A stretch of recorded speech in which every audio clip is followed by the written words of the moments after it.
Beasley Media Group Station. Official home of the Sixers, Flyers, Union, and the best Eagles talk in Philadelphia. 97.5, The Fanatic.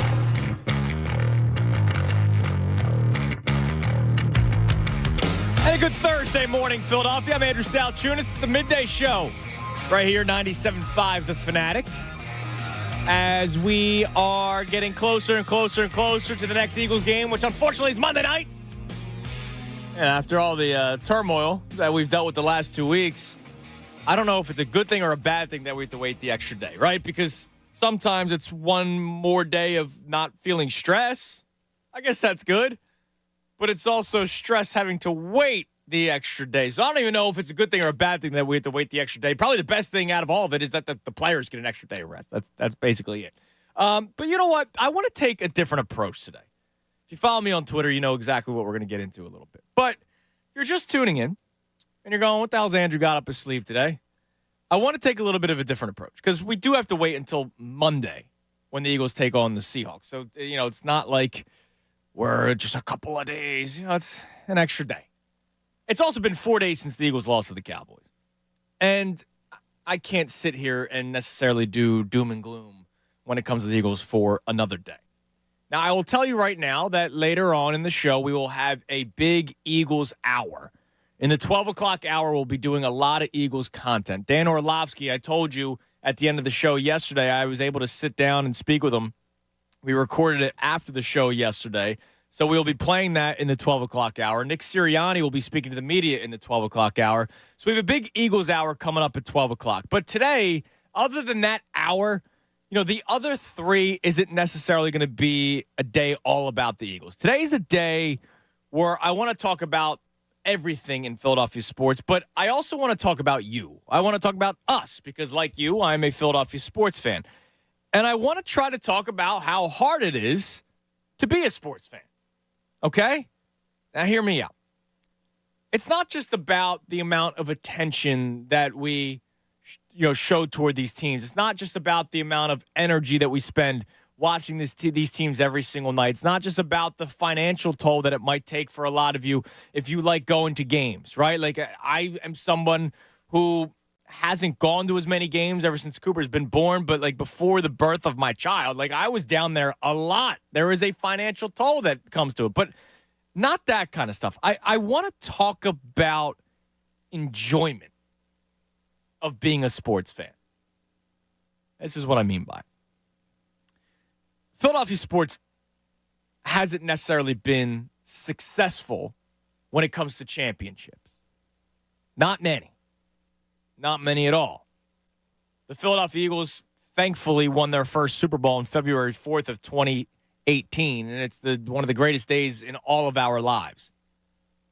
Before that, it was 2008.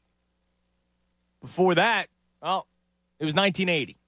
It had been a long time in 1983 with the Sixers. We're coming up on a 50-year anniversary since the Flyers' last cup. This is the 40th year since the Sixers' last championship. The Phillies, all of a sudden, it's been 15 years. Wow. Now, they've been close, but it's been 15 years. And the Eagles, they're still in the grace period. It's only been 5. And they've now already been back to a Super Bowl. But from lack of really success in terms of overall championships, from past failures, and to the current day that we're in of high expectations and we're worried about every little thing, it seems to be hard to find joy being a sports fan sometimes. Well, I want to play you something. I want to play you something from my favorite show of all time. All right, I got to The Office late. And by getting to The Office late, I don't mean here. I mean the sitcom, The Office. And I know a lot of people have watched that show. Some of you probably still have not. Check it out. It's a great show. It's easy to binge, which is what I did in college, right? I started watching it in college, which episodes are 20, 30 minutes. Some of them are long, like the season enders are longer. It was a great show to binge, right? I was late or did not wake up for a lot of 8 a.m.s in my days at Temple University. C's get degrees. I didn't wake up for a lot of them because I was watching this show until the wee hours of the morning. But on the very final episode of the show, The Office, Andy Bernard, who's played by, what's his name? I forget what his name is. Ed Helms. Thank you, Ray. Andy Bernard had this quote that I want you to just listen to, because I'll be honest, this is a quote that made me cry when I heard it. I'm not afraid to admit I get emotional watching these sappy shows sometimes. Not that The Office is necessarily sappy, but the final episode, it was the end, right? So there was a lot of sappy moments. And take a listen to what Andy Bernard said in the final episode of one of the more beloved sitcoms in TV history, The Office. I wish there was a way to know you're in the good old days before you've actually left them. It got to me. It got to me when I watched that show. Play it one more time for me, Ray. I wish there was a way to know you're in the good old days before you've actually left them. Okay? So my question today is, just how hard is it to be a sports fan? Realizing when you have something good. The last 2 weeks of Philadelphia sports has been abysmal, right? In terms of the Eagles, at least. The last 2 weeks, you saw them get beat up by the 49ers, and then they bounced back with a blowout loss to the Dallas Cowboys. That has sucked. But, my God, it could be a lot worse right now. They're 10-3, okay? They're 10-3. In my opinion, I said this even after the loss to the Cowboys Monday, right? Like, think about it. We were so doom and gloom after the Eagles lost to the Cowboys on Monday. I still said, in passing, because, it was more of a reactionary day, but I said in passing, I still believe that they're going to win the NFC East. I think they will still have at least the 2 seed, hopefully the 1 seed in the NFC playoffs. The Phillies season, the way that it ended, it sucked. I will never forgive them. Being up 3-2 with 2 games at home and you bleep the bed, right? I will never forgive them. But they're still a damn good ball club. And they'll still be in the running for another playoff race and hopefully another long October in 2024. The Flyers are trending upward. I told you the story yesterday. Something that made me happy. Something that made me sense that the city is backing a team. And when I was driving to work yesterday, and I saw it again today, and it once again made me smile, there was spray paint of 3 words on the side of 76. The words read, "Let's go Flyers." I haven't seen anything like that in a long time. Before this year, it was 5 straight years of dreck. Yeah, maybe they made the playoffs, but you never really felt good about the direction of the organization. For the first time in a long time, you feel good about the direction of the organization. It also helps that they've been winning. I know their winning streak came to an end against Nashville, but it went to overtime. They got the point. It's been fun watching Flyers hockey this year. I love that they're starting to grab the attention of the sports fan again. But the biggest reason why I asked this question today, the question of how hard is it to be a sports fan to realize when we have something good, while we also have such high expectations, we haven't necessarily seen the success we wanted, and there have been some freaking gut-wrenching defeats, like losing Game 6 and 7 to the Boston Celtics, losing Game 6 and 7 to the Arizona Diamondbacks, having a 10-point lead in the Super Bowl. Man, we have been beat up. The Union taking a lead in extra time, and then there's that bogus MLS rule where it's not golden goal. You still play the rest of overtime. That's dumb to me. But I'm not going to disrespect soccer. We are witnessing greatness almost every single night in Philadelphia right now.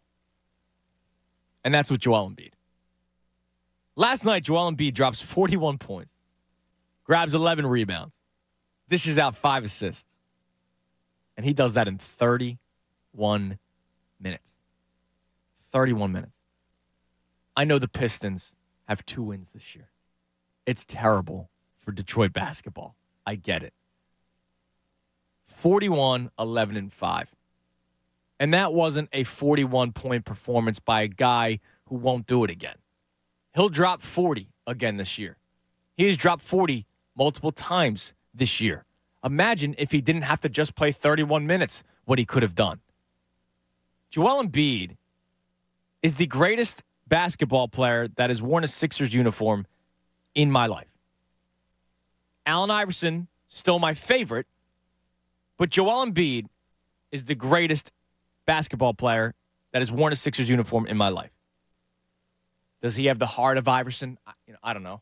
Does he have the success of Iverson in terms of getting to an NBA Finals? Absolutely not. He hasn't. But the talent is freaking unbelievable. I say this a lot, and I said it last night. I texted it to Ray, that a lot of people in this city disrespect Joel Embiid because a lot of people no longer care about greatness because they haven't won. I'm telling you this right now. The day he leaves Philadelphia will be a very, very dark day for this city. There will be people that will celebrate it and say, oh, man, I'm so tired of him. They haven't won anything. You know what? Then they're going to go to crap. The day Joel Embiid leaves, you're in a lot of trouble, in my opinion. So I'm not asking you to call in today and talk about how everything is great, because it's not. The Eagles have lost 2 straight games to 2 opponents that you're going to put an eye test to and say, all right, these are the teams you might face in the playoffs. The Sixers have not gone out of the second round. The Phillies did collapse in the playoffs. The Flyers were happy about trending upwards, but there's still a long road that they need to travel, and it's because Chuck Fletcher didn't realize he was driving in reverse for a long time. Because on this day, December 14th, 2023, things do stink, right? Because the Eagles run the city, and right now, the Eagles aren't necessarily in the good graces of everybody. But it could be a lot worse. The Eagles could be 3-10 and not 10-3. The Phillies, it could still be the 2010 Phillies, and not 10-11, but 12 through 17. We're hoping that Darren Ruff and Tommy Joseph turn into something. The Flyers could still be run by Chuck Fletcher. The Sixers could still be in a process or starting another process, even though I know people have wished for that, which I think is very strange. My question for you today, and I know this might take some time for you to really come up with an answer, but please, would love to talk this out with you at 610-632-0975.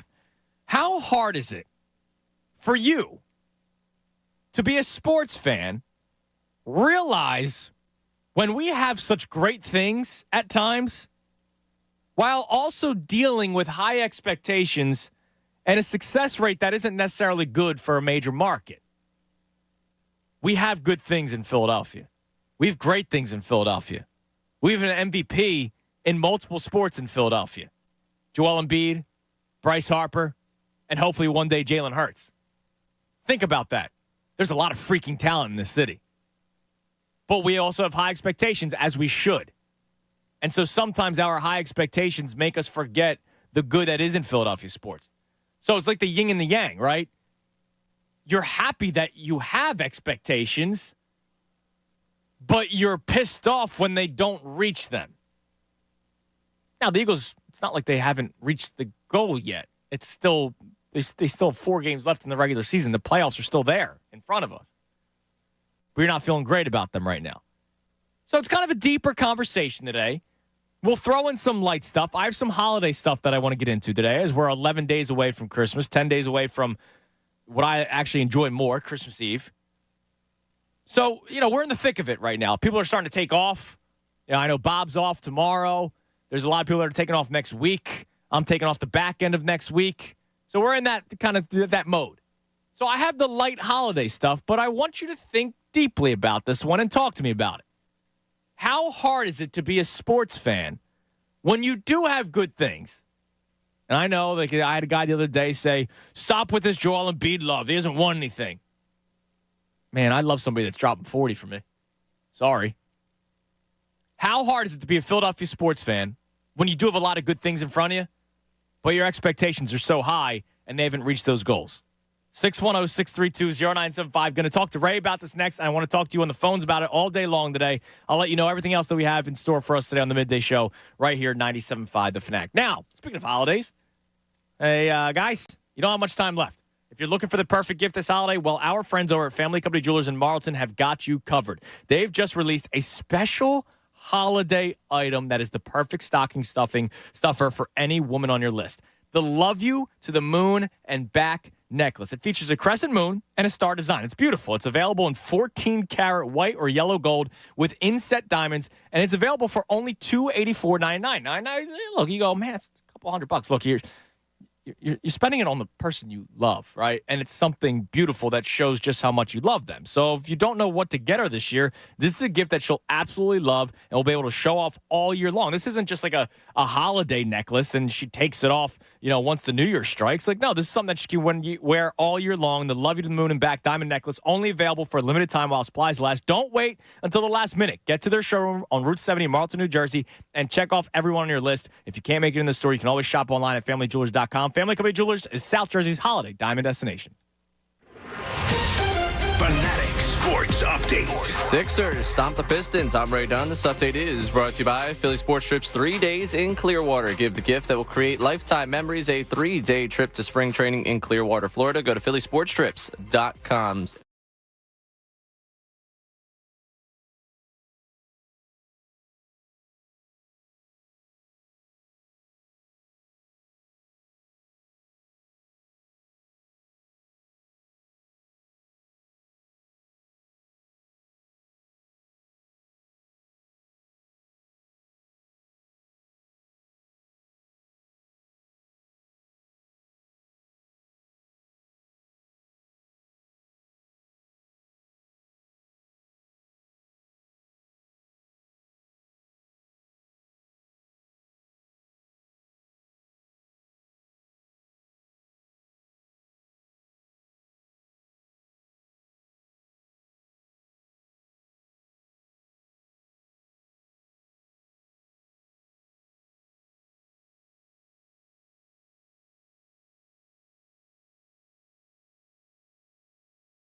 10:25, 97.5 The Fanatic. I'm Andrew Saltunis. I went a little longer in the open because I really needed to set this bad boy up. 10 o'clock hour brought to us by Window Nation. Take advantage of Window Nation's 50% off sale on all style windows, plus make no down payment with no payments and no interest for 12 full months. Call 866-90Nation or visit windownation.com. So my question for you guys today is, are you enjoying Philadelphia sports right now? And does the expectations, the level of high expectations that we have, almost take away from your enjoyment? So let me just make it nice and easy. And, of course, the phone lines are open at 610-632-0975. The only reason why we are so beat up by the Eagles right now is because we see them as a Super Bowl team.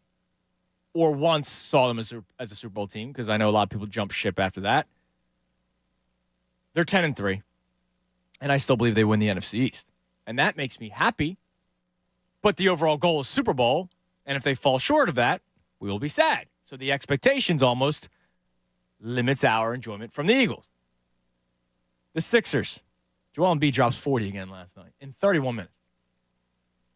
That's why I'm rocking the Sixers pullover. However, Joel Embiid has done this in the past in the regular season. And then people point out his playoff numbers and the playoff woes of losing in the second round. So the expectations of, or maybe not even expectations, the mentality of wake me up when they get out of the second round limits people's enjoyment of Joel Embiid putting up numbers that only Wilt Chamberlain have put up. Wilt freaking Chamberlain. The Phillies could make it, potentially, to the NLCS for the third straight year this year. I mean, you can't tell me there's no shot. They have every opportunity to get back to the NLCS for the third straight year this year. They have the MVP of the league from a couple years ago in Bryce Harper. Zach Wheeler and Aaron Nola, say what you want about Nola. Look, these are two horses, the front of your rotation. John Middleton is an owner that is willing to spend on anything to get his bleeping trophy back, right? However, because last year's expectations were different than the previous years when we had the fun run of the World Series, and unfortunately they didn't win. Last year was, all right, now you take care of business and you actually fall shorter. So expectations for those three teams, I feel like almost sometimes limits your actual enjoyment of Philadelphia sports. And that's like the yin and the yang, and that makes it harder for a lot of people. I can tell you right now, and I think my approach with the Sixers has made it a lot easier. I was beat up by the Eagles' losses too. So don't get me wrong. I mean, you heard me on Mondays. I was beat up by the Eagles' losses too. The Phillies, I will never forgive them for how they blew the NLCS, 2-1 and a 3-2 series lead. But my approach with the Sixers of just like strictly educational 82-game approach, let me try to see who this team is come playoff time, enjoy the good, complain about the bad. Man, I had so much fun watching Joel Embiid put up Wilt Chamberlain-like numbers yesterday. I did. So, Ray, I'll ask you. And you don't have to take one side or the other. I do have a poll up that it's like a yes or no answer. But let's just have like a deeper conversation. Is it harder for you to take joy in sports when you have high expectations, but the only reason why you have high expectations is because your teams are good? Good morning. Good morning. No, not at all. I'll be honest with you. Like, I make the joke all the time that I got into this at the perfect time, that, like, sometimes I wonder, like, all of your sanities in 2015 when the Phillies were, 63? Oh, it sucked. Yeah, you're talking about Sam Bradford as the quarterback of the team. It sucked. Like, to me, I find all the joy in the world in this, even though they haven't delivered in the last, 2 years of what's happened. Like, there's been so much pain in it, but would I rather not have the expectations of a deep October, rather not have the expectations of, like, have the conversation of, is this a Super Bowl contender? I'd rather have that than are they going to sneak their way into the playoffs this year? Or is Jalen Hurts the guy? Like those types of conversations. I will take are they contenders or pretenders when it comes to the Super Bowl conversation over anything else. I will take what is it going to take for them to get past the second round conversation, as opposed to, oh man, this guy who's had a hot 10-game stretch looks like he might be a contributor on a playoff team at some point in his career. Right. Like, So I think, to me, with all the expectations, it makes it all the more frustrating, and it makes you more upset when the bad things do happen. I will take that emotional low for the emotional high of enjoying a good team. And the thing with Embiid, and I know this spawns off of the fact that people are going to, it's just a game against the Pistons. Yeah, wake me up when he does in the playoffs. Blah, blah. Right. Or, last week he did against the Wizards, the Pistons combined, they got 5 wins this season. I get that. I also would caution you that if you had watched any other Sixers player do this since Iverson, you'd probably be losing your mind. But since it's Embiid and you've put all the burden of the franchise on him. He does it all the time. You take it for granted. That's the other thing. He does it all the time. I always go back. What the hell was his name? T.J. Warren. Remember the bubble? Yes. When T.J. Warren dropped 60 on the Sixers? Dude, he'll never do that again in his career. No. If he's even playing. I think he got hurt, and then I don't remember whatever happened to him. Joel Embiid does it like he's a walking 40. Right? Like, he is. Even against good teams, he's putting up 30 points. Right? So, okay, he put up 40 against the Pistons, but he'll put up 30 against the Celtics. I think the all-time points per game, he's third. Yes, he is. It's Jordan, Wilt, Embiid. Yeah, but because they haven't gotten to the second round because they haven't won a championship, he gets crushed for it. And understandably so. But, I can look past that, and on a random freaking Wednesday in December, I can watch freaking greatness. Greatness, man. That's what I'm watching out of Joel Embiid, but because of expectations or because of past failures. That's the other thing. Past failures goes into this. Past failures of the Sixers limits your enjoyment from what Joel Embiid could do on a given night. So I want to hear from you. 610-632-0975. It's kind of like a deeper conversation. Do expectations and do past failures limit your enjoyment in the present day? So I put out the poll on the station's account, 975 The Fanatic. Despite the lack of championships, I say that we are currently in the good old days. And we'll play that clip from The Office one more time. We're currently in the good old days of Philadelphia sports. Because your expectations are so high, is it harder for you to enjoy what we have in front of us? And 60% of people say, no, I'm enjoying it, which is great. That the majority say that they're enjoying it. But 40% is not 20%. So 40% of our audience that has voted on this poll so far say that the high expectations limits your enjoyment in Philadelphia sports. I would love to hear from the 40% today. Because I'm not saying anyone's wrong. If you answered yes or no, you're not wrong. You're not right. You're not wrong. I'm just telling you how I view it. I would rather watch Joel Embiid score 40 points every single night than sit there on December the 13th and say, okay, well, tell me when he does it in the playoffs. When the playoffs come and if he doesn't do it, I will be disappointed. But if he's not here, you're not a top 4 playoff team.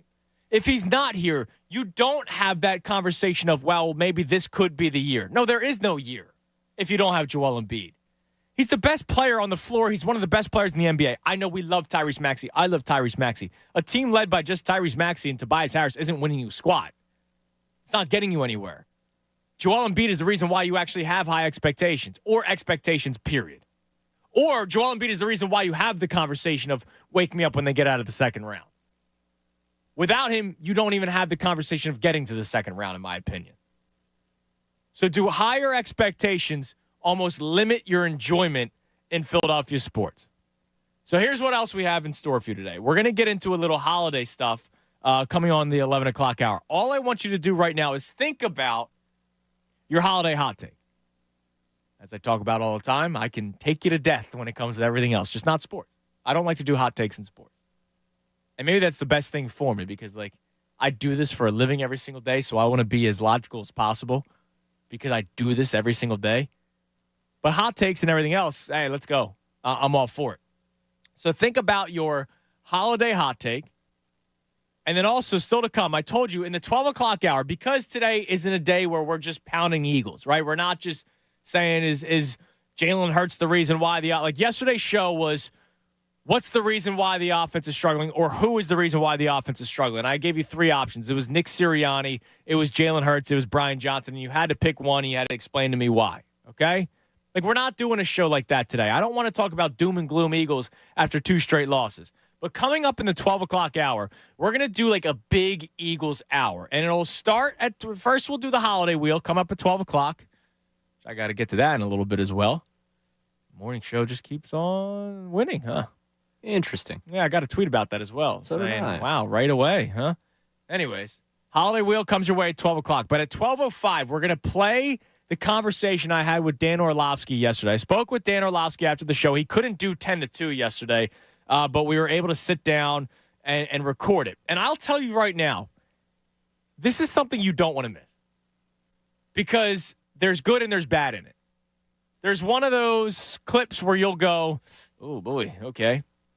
He talks about the Seattle game on Monday, which might not make Ray feel all that much better for about Monday's game. All due respect to Dan Orlovski, I don't know if anyone in this world could come to me, the person I respect the most in the world, could come to me and say, oh, they're going to do well on Monday, and I would sit here and feel any better. I told you, I feel good about their offense on Monday. That's right. You are the person I respect most in the world. Most, yeah. So, didn't help. But Orlovski says some things about Monday's game that might not make you feel all that much better. But then he talks about the offense and how it can get better. And I'll give you a little tease. I asked him a final question because, look, he's Dan Orlovski, former quarterback, breaks down offenses all the time. I asked him about the defense. He knows Sean Desai. Grew up with Sean Desai. I did not know this. Like, he was childhood friends with Sean Desai. And you know how sometimes you can be more critical of your friends because you know them? He gets critical of Sean Desai, but has an answer for him. And hopefully he shoots him a text. That'd be nice. Like, if you guys are buddies, like, shoot him a text and, like, help us out. You know, help out the cause here. Unless you got, like, a future ticket on, like, the Cowboys to win the division or something. But, like, you know, help my man out here. So Dan Orlovski will air that coming up at 12:05. The Nick Sirianni speaks to the media at 12:30. And something I've noticed, Wednesday's press conferences this year, or well, today it's Thursday, but the midweek press conferences have actually been better than any other. The post-game press conference is a lot of, I got to see the tape. The Monday press conferences, especially the last 2 weeks, we got to get better. It starts with me. The Friday press conference, or in this case, the Saturday press conference, is a lot of, we'll see on the field today if somebody's healthy. Those are only like 5 or 6 minutes. But the midweek press conferences are normally the ones where we get the most out of it. And so we'll get into that because part of our big hour, and I wonder if it's asked about it. I know he's been asked about the anonymous source, but now there's been more and more players talking about it. Jeff McClain and Tim McManus in the press conference on Tuesday. Or no, Tim McManus it was yesterday about the coordinators with Sean Desai asked back-to-back questions about voices in the locker room. Maybe talking out of term. So we'll play that coming up later on as well. But it's going to be a big Eagles hour in the 12 o'clock hour. But the thing that I want to start the show off with at 610-632-0975 is whether or not we are in the good old days, because Flexi Lexi 40 checks in on Twitter, right? There is absolutely no way we can call this suffering the good old days. Other than a Nick Foles miracle, we've had nothing but devastating disappointments. The good old days were 1974 to 1983. In that 9-year span, Philly had 4 championships and many finals. Okay. I wasn't born, so forgive me. To me, this is right now we are in the good old days. Before this, it was early 2000s with the Flyers, Eagles, and Sixers. Phillies weren't there just yet. So, there can be different good old days, right? Like, your life hopefully spans 100 years. After your life is over, what? Unless, like, science happens and we live toward 200. 100? No, I thought 100 you were being pretty generous with me. I thought you were talking directly to me. Okay. I was like, 100 seems like it's going to be pushed. Fine, 80 to 110. I'll try. I'll shoot for 80. All right. But then after you're a little longer with us, there are other good old days, right? Like, life didn't end between 1974 and 1983. Flexi Lexi may have been around, but I was not. We are currently in good old days. If you can, one more time, here's the clip from The Office that set this entire show up. I wish there was a way to know you're in the good old days before you've actually left them. We are in very good days of Philadelphia sports, believe it or not. Teams are good. Talent is good. Ownership is good. GMs are good. There's a lot of good in Philadelphia sports. The only thing that we haven't seen is championships. And I do think our high level of expectations takes away from our overall enjoyment. Is that the case for you? I want to hear from you all day today, 610-632-0975. We have the Vault coming up at 11 o'clock, but I want to get to your calls before that. Also, coming up next, something I saw on social media about a rule change potentially in the NFL. And I hate it. And it's not the tush push, so don't worry. That's another conversation for another day. But there's a potential rule change in the NFL that I'm telling you right now, I will hate when it happens.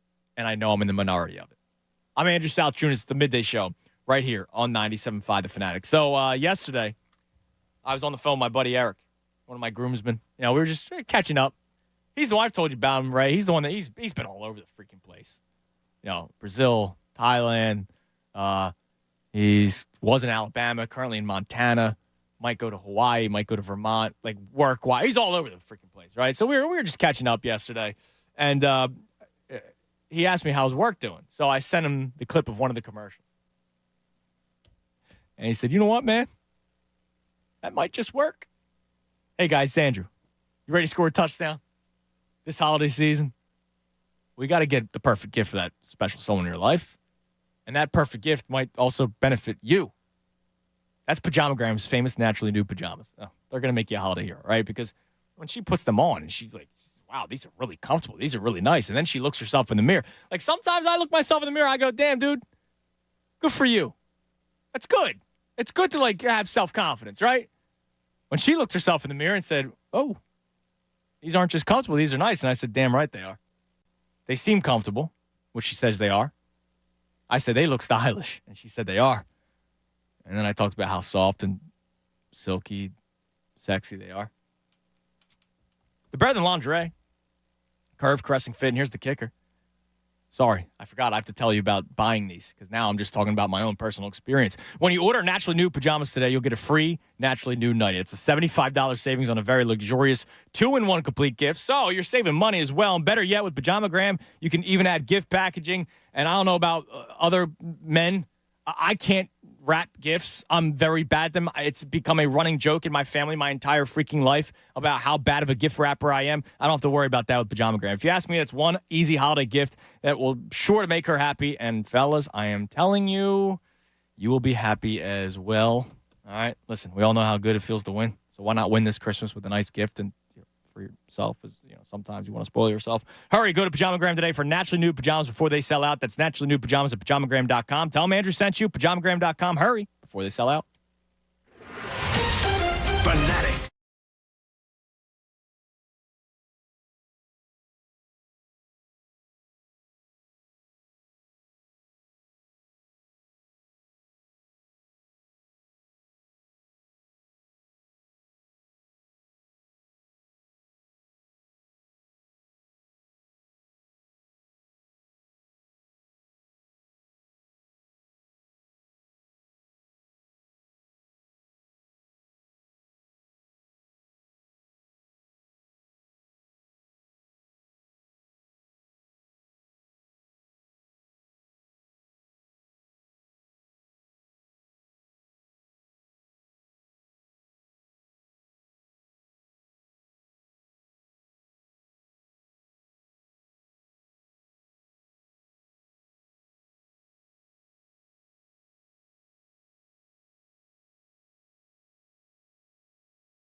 7-5, The Fanatic.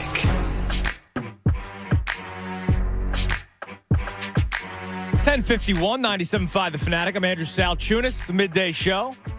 97.5 The Fanatic. We have the Vault coming up at 11 o'clock. Ray told me today he didn't know what to completely have in it. There's so much. There's a lot of anniversaries today. So we got a big Vault. I don't know what's in it.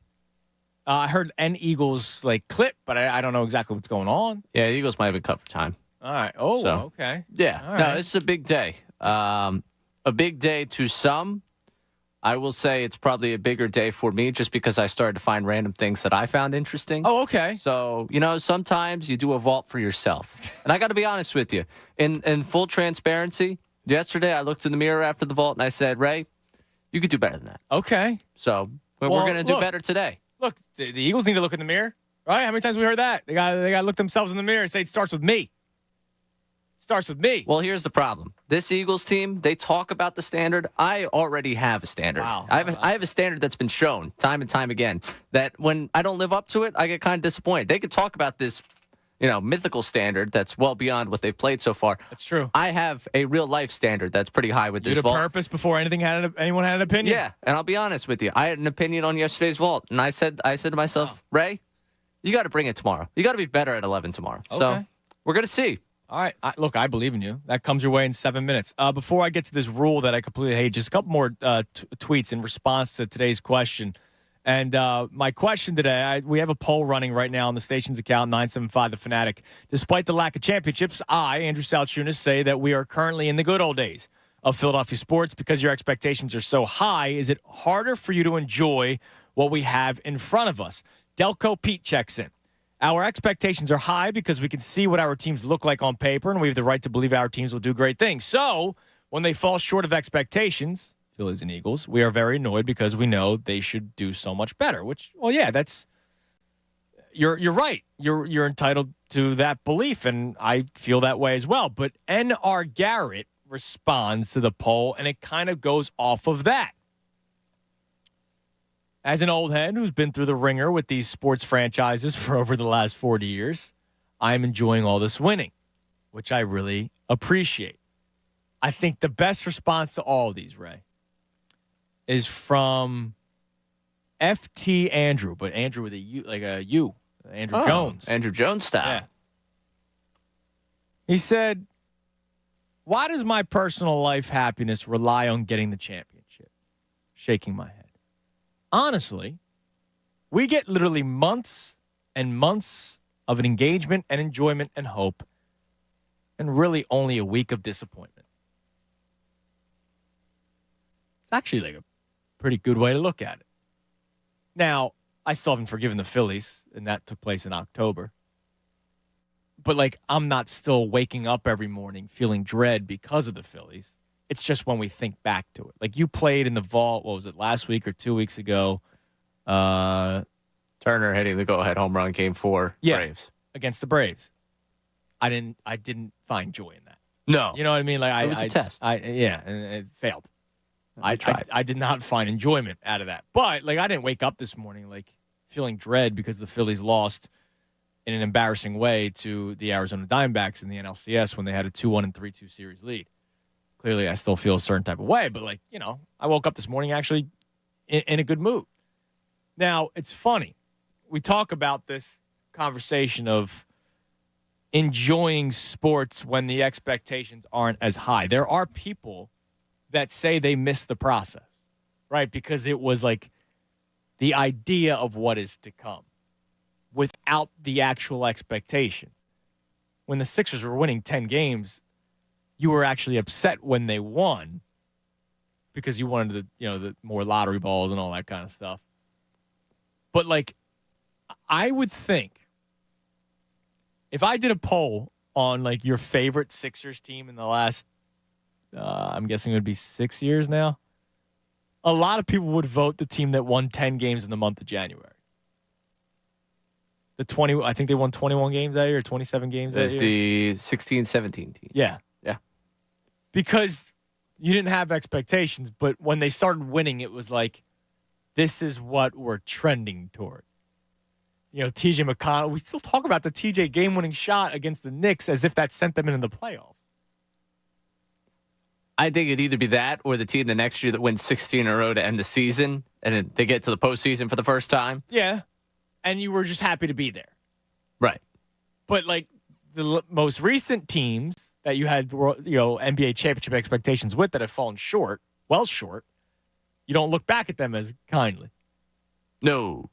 So it's funny, and I remember something that Pat Egan said to all this point, and we'll get to this rule change in a second. This was the weekend going into Game 6 of the World Series against the Houston Astros. Because they played on a Saturday or Sunday. I think it was a Sunday because we came in the next day. No, it was Saturday was Game 6 when they lost. Okay, Saturday. I remember Pat saying this on Friday on the morning show. And it drove me crazy. But he wasn't alone. He wanted them to lose Game 6 and not force a Game 7 and potentially lose. Because if they just lose Game 6, then there isn't that idea of, oh, my God, they were one win away. Think about that. That's how twisted we are. I'm sorry, I'm reconsidering everything. I was sitting next to him for Game 7 of the Diamondback series. So I now have to go back and try and reprogram what was going on in his brain. He said he would rather them lost Game 6 than force a Game 7 and potentially lose because then it would have been even more of a tougher pill to swallow. You can ask him about it. I will. Because Anthony and I did a show on it the next day or the next time slot, 10 o'clock. Oh. What? Oh. But there are people like that. There are people, who are we talking to? There's a guy who's just I almost wish they don't go to the World Series. I forget if it was World Series or if it was the NBA Finals or whatever, because of all the championship losses. They didn't want to have another championship loss. They would have rather have them just lost earlier. I want more championship appearances because maybe, just maybe, that's the year they break through. Yes. I would like to be given the opportunity to win said championship. Exactly. That would be nice. All right. On social media, so we got the vault in a minute. I don't know what your thoughts are on this, and we could continue this conversation after the vault.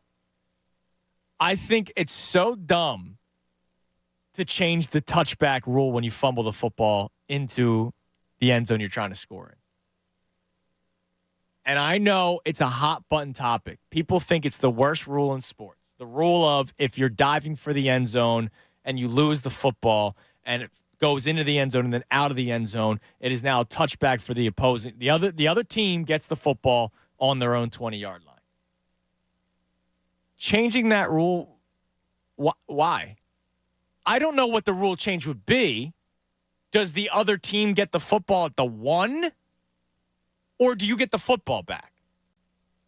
Because if you fumble the football and it goes out of bounds at the 40, it's still your ball at the 40. You should be penalized if you're reaching for the end zone and you lose it. I don't know why it's such a.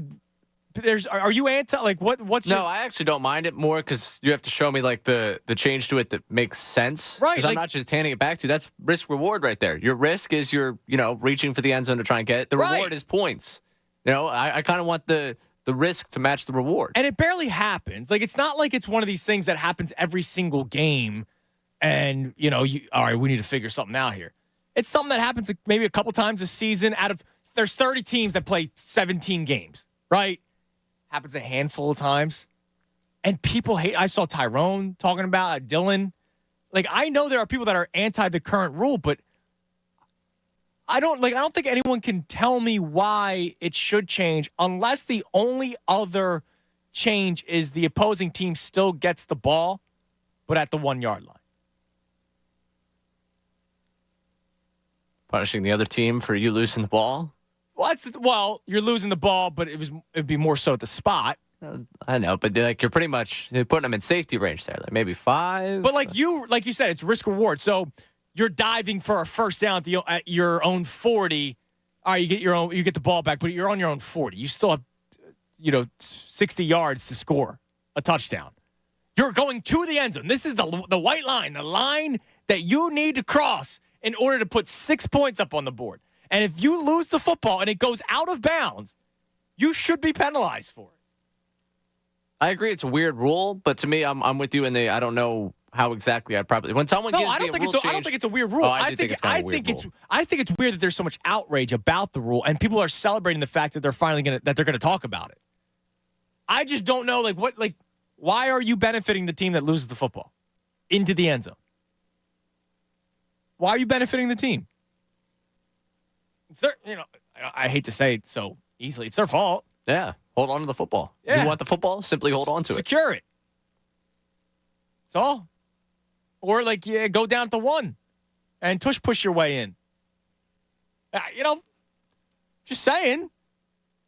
But I know there are people that are celebrating the fact that rule might change. So I would love for you to let me know why you don't like the current rule and what you think the new rule should be and why you should benefit the team for making a mistake. All right, it's 11:02. Time now for the vault.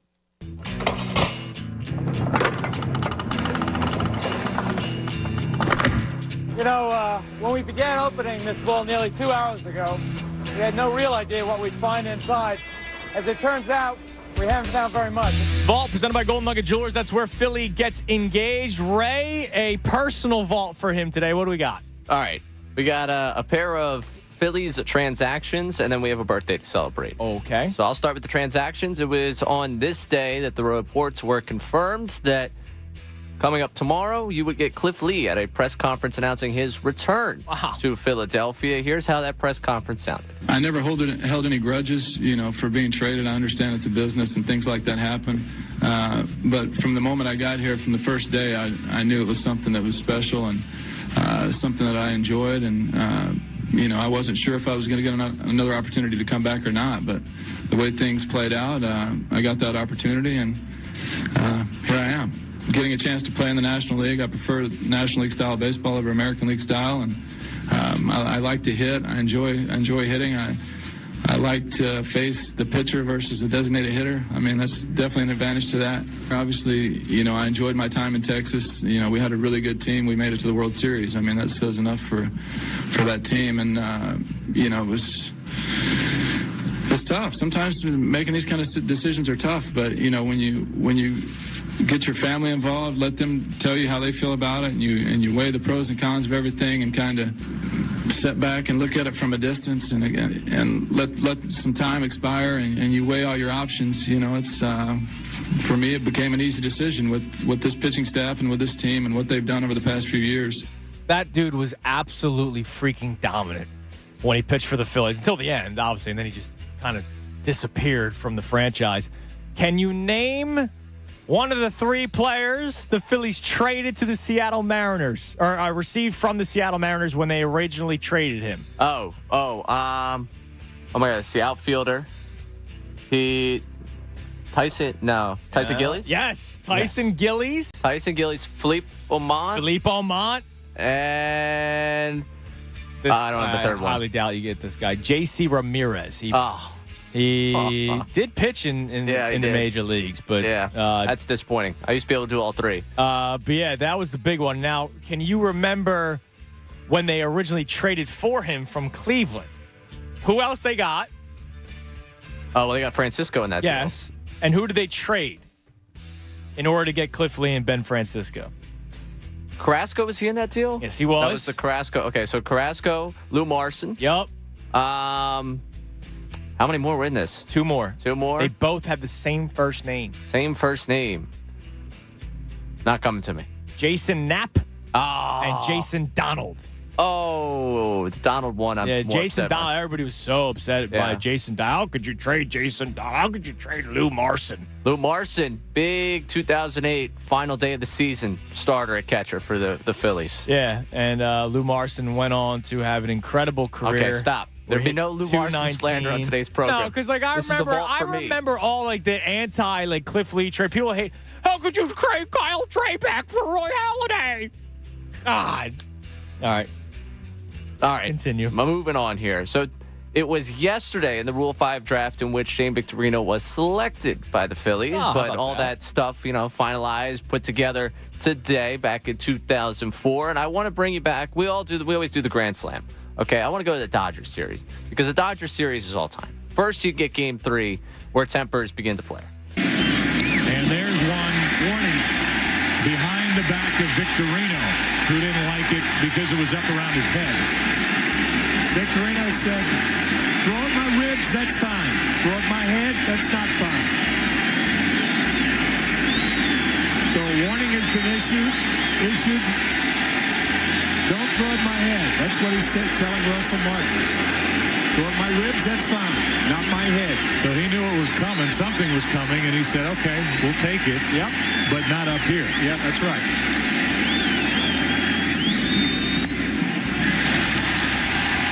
He stated his case. Yep. And he continues to Kuroda. We got action at Dodger Stadium. The benches now come out. So hold on now. The bench is empty. Nothing's going on yet. But Manny Ramirez is in the front of the pack. Yeah, I remember Manny was all fired up. He had a tremendous series, but That he did. Phillies won. Hiroki Kuroda. Yes. He had a nice career. Yeah, he did. Pitched for the Yankees after the Dodgers. He had a nice little career. He did. But that bench is clear, which was awesome. Also, Joe Buck basically telling everyone, stop cutting commercial. We have something fun. Yeah, which I appreciate because usually they cut.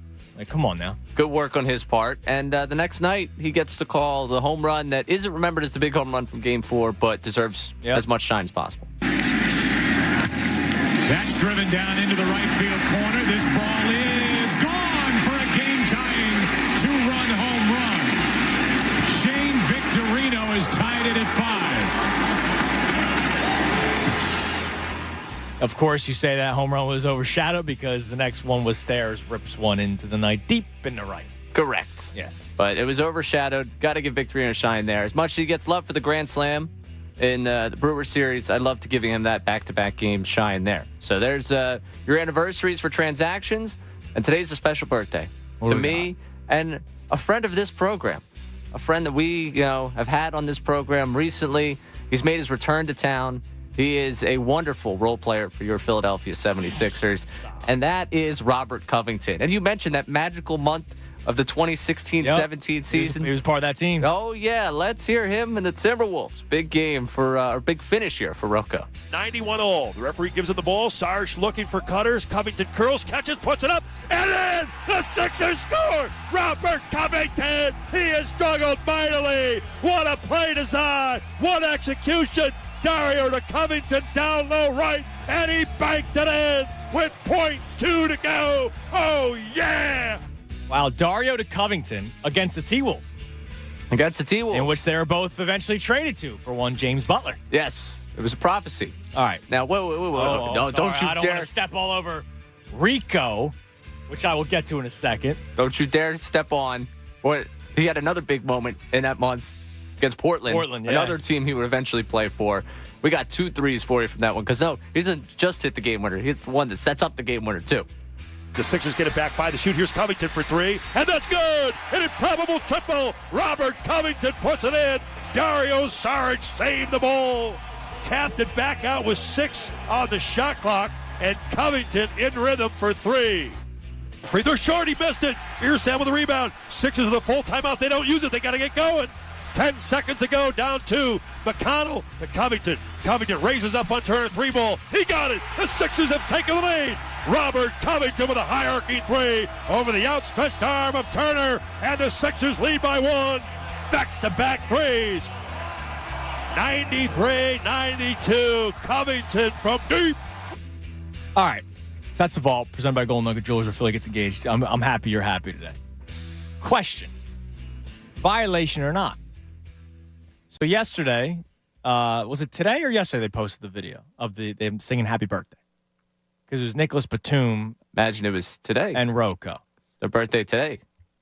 Well, they sang it yesterday on the flight. Well, I guess today technically being midnight, they announced it on the plane. So they're singing Happy Birthday. And they got to Nicholas and Robert. And he goes, Rico.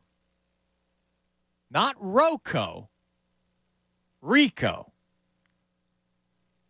It almost sounds like my apologies. I admit when I am You wrong. try and destroy that man any chance you get. I'm just saying. Friend of the program. Violation to give yourself a nickname, but if he's going Rico because of the Nico and Rocco, then I give him credit for Yeah, he's trying to make it easier on his teammates. I'll give him That's a good credit. teammate right there. That's a good teammate. That's a good teammate right there.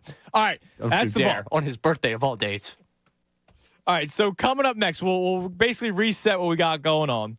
I also want to open up this fun little side topic of the holiday hot take, okay? As you guys know, I'm a Bublé man over Mariah in terms of the catalog, but hey, we don't have to have that argument today. Give me your holiday hot take around the Christmas holidays. Remember, Thanksgiving, we had the conversation. People were anti-Thanksgiving.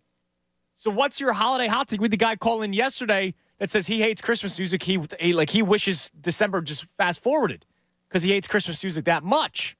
So your holiday hot take will continue the conversation of whether or not it is harder to be a sports fan when you have such high expectations, and also the touchback rule, because I see a couple people on the line that want to talk about it. I'm anti-changing the rule unless it still benefits the team on defense. Because if you dive for the end zone and fumble the football and it goes out of bounds into the end zone, you should not be gifted the football back. But people hate the rule. So I want to try to figure out, maybe we find a common ground, or you tell me why you should get the football back if you dive into the end zone and lose the football.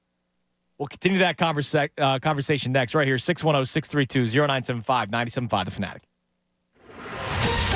Fanatic Sports Update. Sixers beat the Pistons. I'm Ray Dunn. This update is brought to you by the Feast of the Seven Fishes. Join Rick Vitalico and MMR's Marissa Bagna as they celebrate the holidays at Il Villaggio's in Cherry Hill on December 20th. Go to 975thefanatic.com's event page to reserve your seat. Joel Embiid scored 41 points as the Sixers beat the Pistons 129-111 last night. The game marked Embiid's 9th straight game, scoring 30-plus points, and his 8th straight double-double. He's averaging 36 points in that stretch. As a whole, the 76ers led by 24 after 3 quarters en route to handing the Pistons their 21st straight loss. The Sixers were back in action Friday night at home against that same Pistons team. Trying to turn the focus to Seattle for the Birds after back-to-back blowout losses. The Eagles looking to bounce back in Seattle on Monday night. The matchup with the Seahawks has not been kind to them over the years. They're 1-9 in the last 10 games against them, with their last victory over the Seahawks being in 2008. Eagles can clinch playoff spot with a victory. Dan Orlovski talked to Andrew yesterday. We'll play that conversation for you as he gets into all things Birds, and especially Jalen Hurts in the 12 o'clock hour. The Flyers return to the ice tonight at the Wells Fargo Center to face the Capitals. You can catch the game right here on 97.5 The Fanatic at 7 o'clock. This update's also brought to you by Discover. Discover wants everyone to feel special with live 24/7 customer service. Learn more at discover.com/credit card. Limitations apply. Keep it locked here for the latest news and information. I'm right down the home of the Sixers and Flyers, 97.5 The Fanatic. 97.5 The Fanatic's Holiday Wheel is back. This week, we'll spin the Holiday Wheel 3 times each day at 8 a.m. with the John Kincaid Show, at noon with Andrew Salchunas, and at 4 p.m. with the best show ever. Every wheel spinner automatically receives a Fanatic prize pack and will win an amazing prize, like a handed stone gift.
Holiday Wheel coming up at noon. So we'll announce the name at noon. And if you call in within 10 minutes, you will spin the wheel.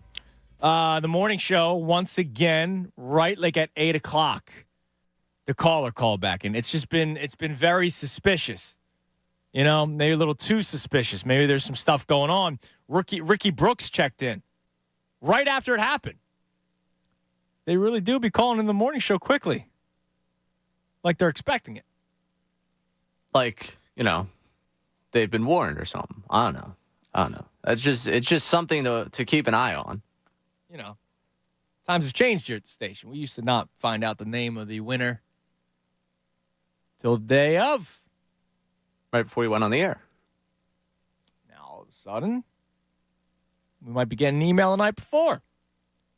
And because of the sanctity of the holiday wheel, I had every opportunity to reach out to said person, but I would never do that.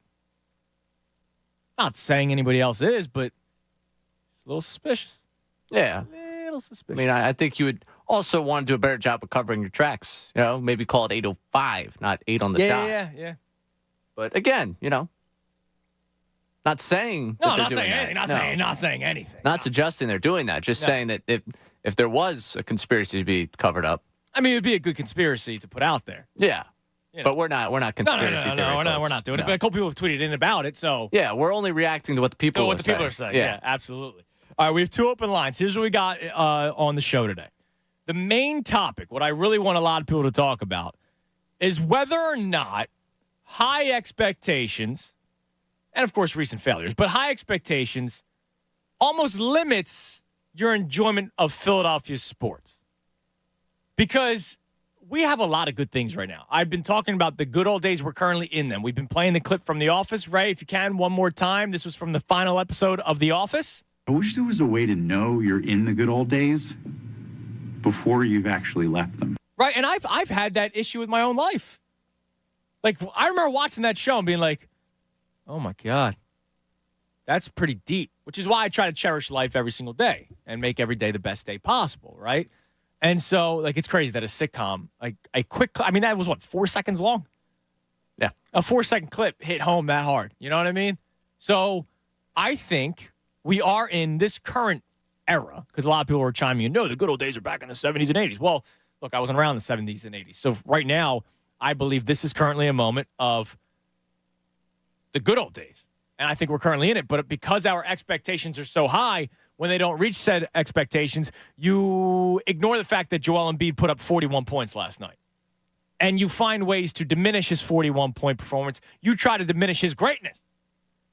I believe he's still leading the league in scoring, Ray. Is that correct?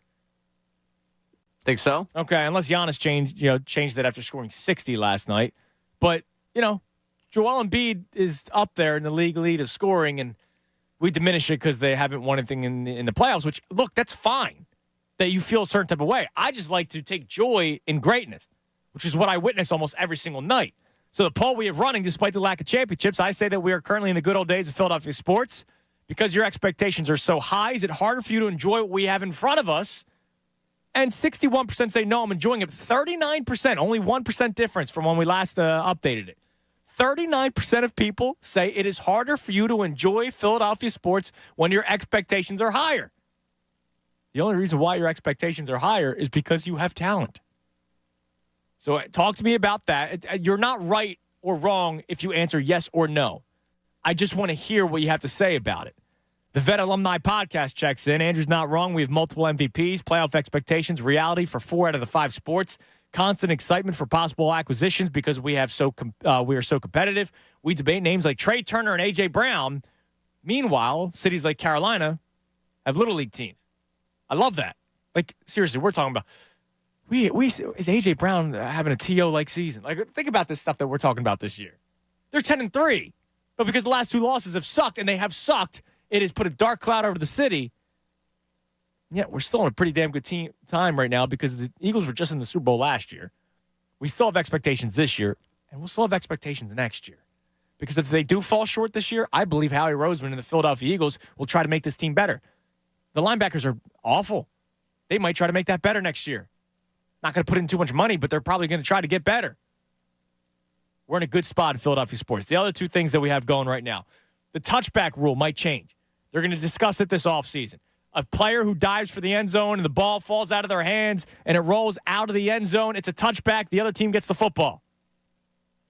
People are upset that the team that fumbles the football should get the ball back. You should be penalized, in my opinion, for taking that kind of a risk. So there are people that are celebrating the fact that the rule might change.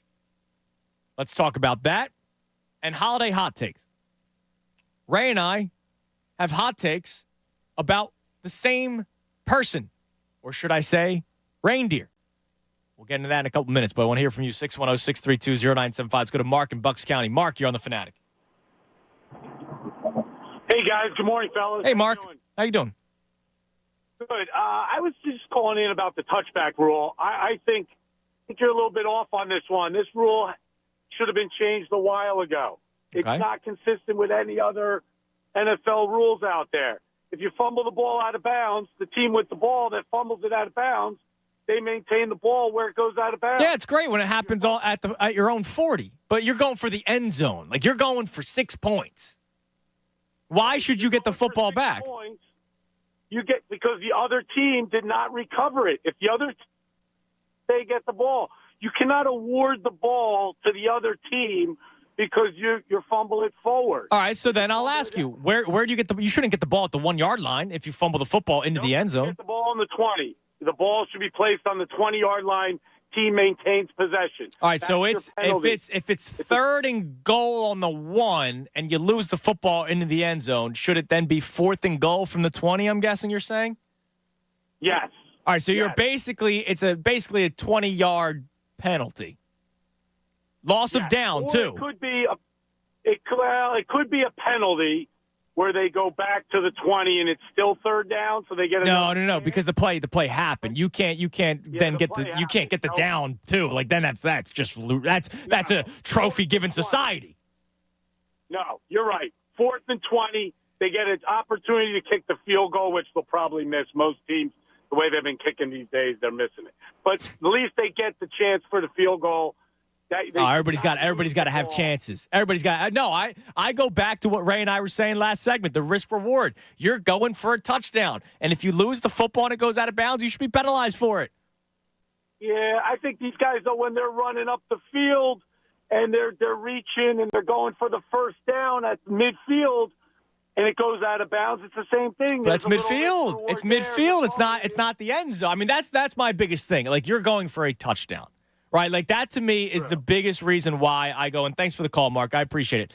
That is why I go, all right, listen, I understand you don't lose the football if you fumble the ball out of bounds at midfield or 30 or even the 10.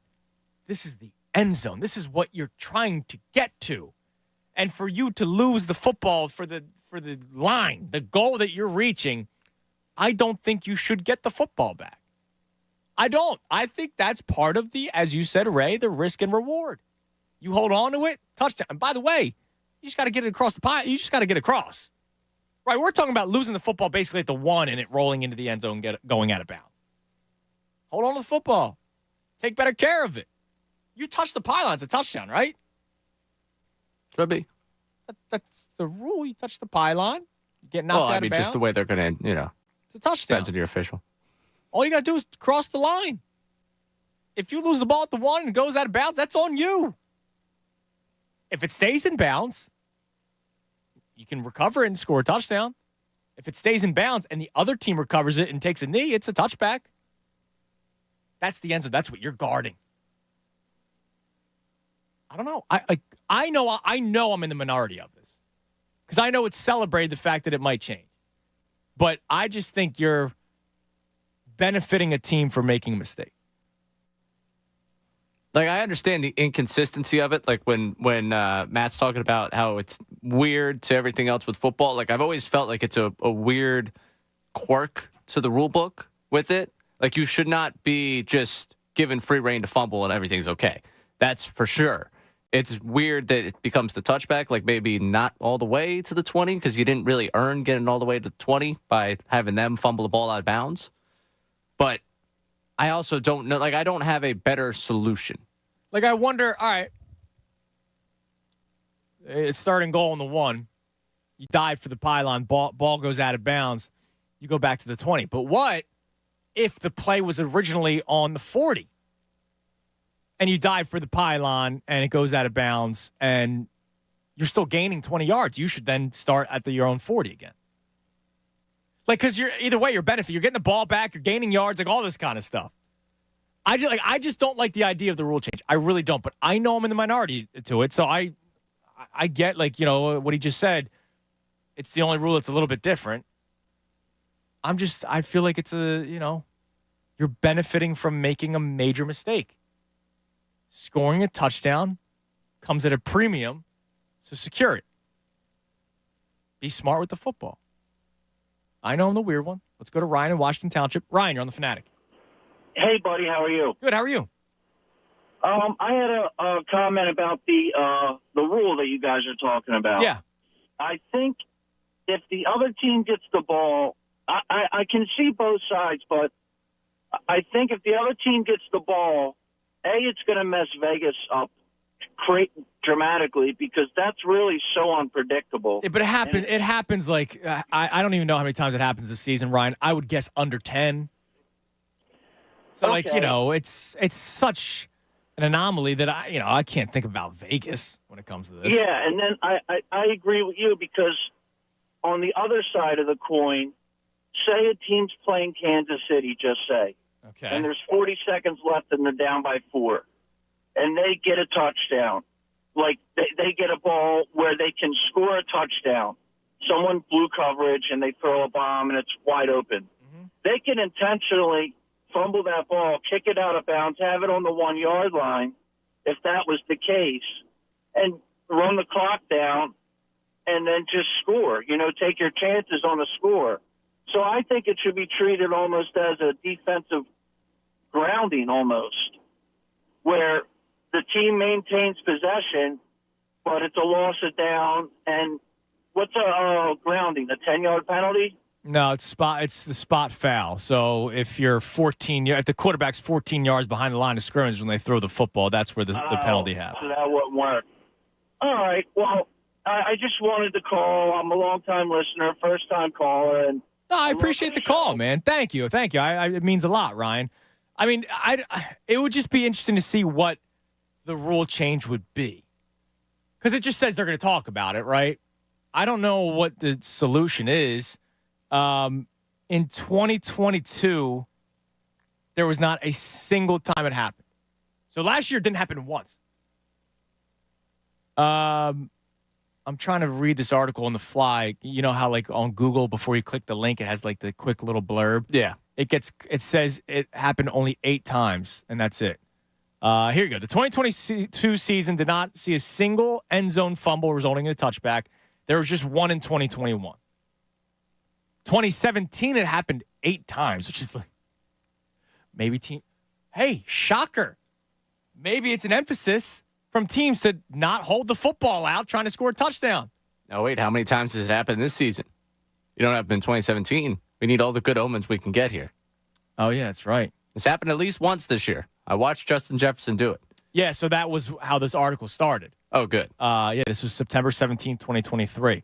But in the last 2 seasons, it's happened 1 time. So why are we so up in arms about a rule that's happened? If Jefferson's the only one, 2 times in the last, I don't know, hundreds of games? Because think about it, it's the whole league. Yeah, I don't think he was the only one this year. I do think, because this has been a debate that's at least happened more than once nationally this year. So I'll give you 5 times, which I know for a fact hasn't 5 times. It hasn't happened 5 times. So 6 times in the last 3 seasons. Well, it's obviously the most pressing issue with football. We're so worried about a rule that barely happens. And you're still trying to benefit a team that makes the mistake. All right. We'll continue this. Hold on. Let's go to Matt in Reading. Matt on the Fanatic. What's up, Matt? Hey, guys. Long-time listener here. How you doing? I'm doing well. How about you guys? Good. Good. Hey, I'm on board with you guys. It's one of those things that happens once in a blue moon.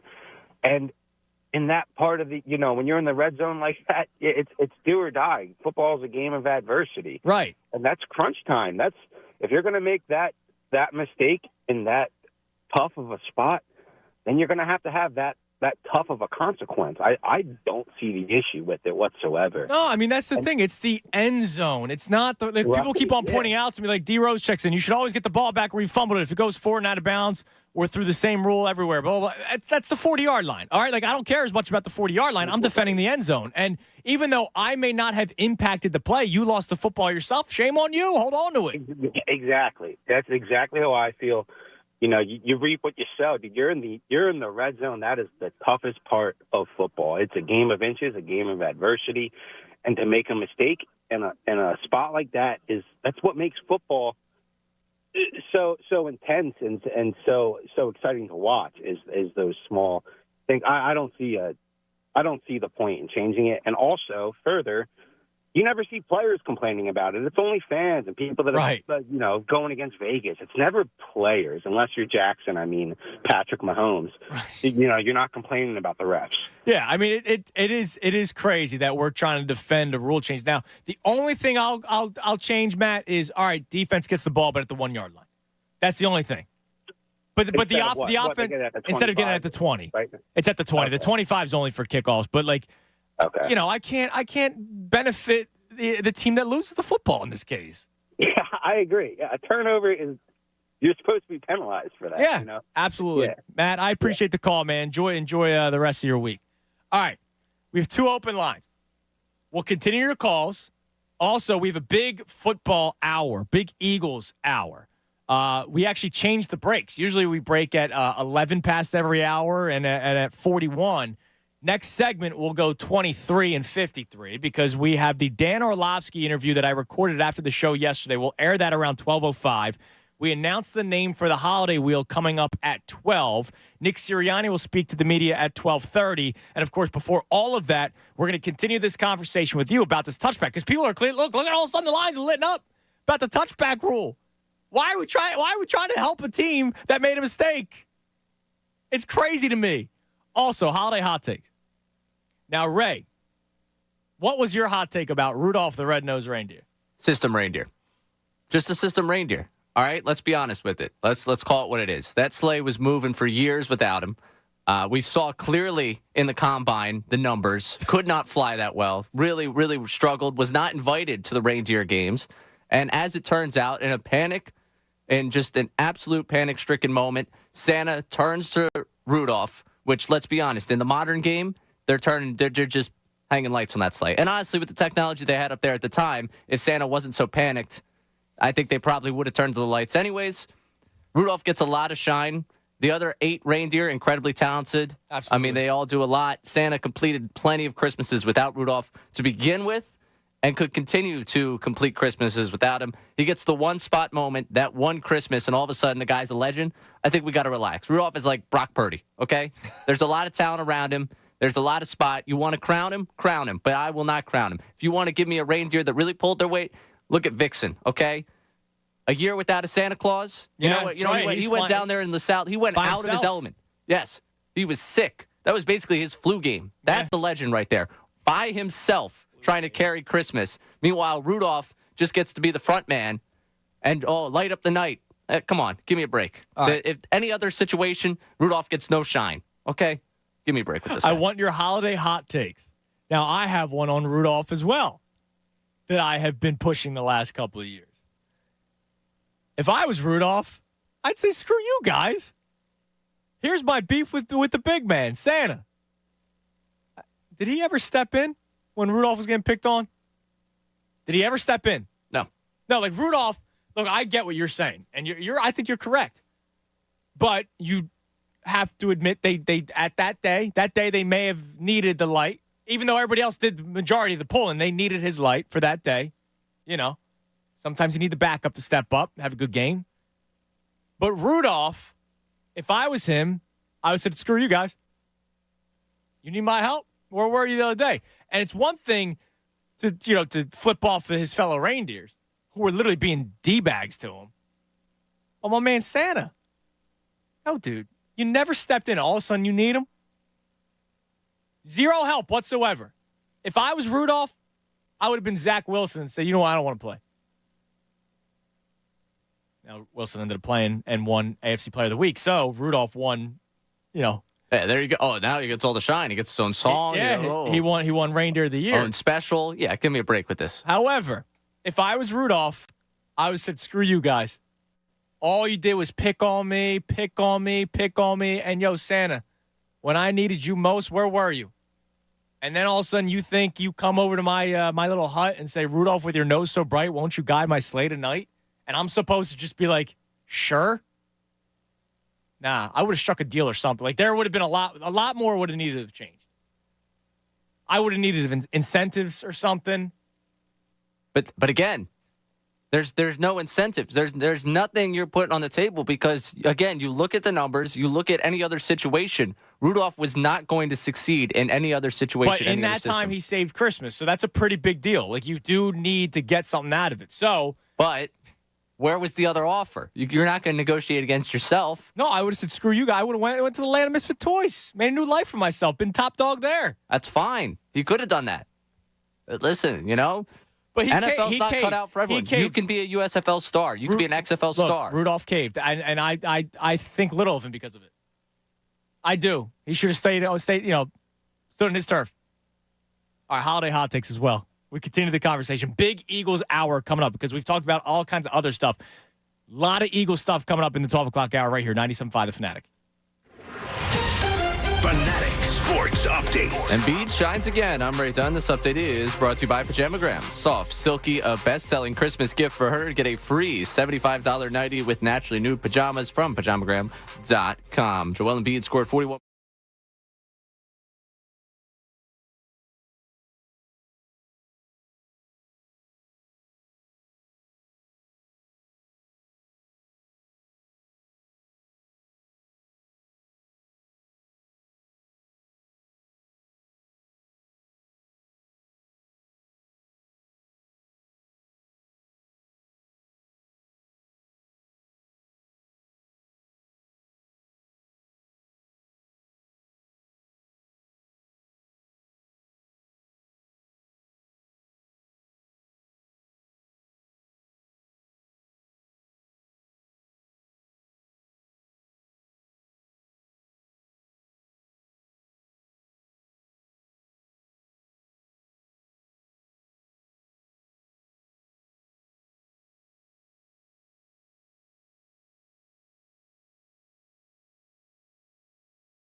After the show, we'll play it around 12:05, and he talks about everything about the offense, the good, the bad, how it can be fixed, how it may not be able to be fixed. He talked about the Seattle game coming up. We talked about the Eagles' defense because I like it from his perspective, a quarterback, like how are you attacking the Eagles' defense?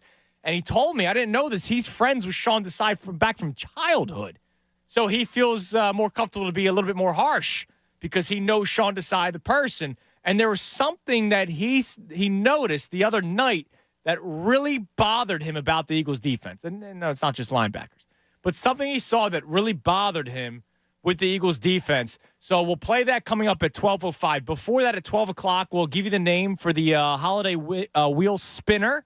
So I hope you are listening. And if you know said person, make sure you give them a call. They'll have 10 minutes. So that'll happen during the Orlovski interview. When we come out of the interview is when we'll spin the wheel.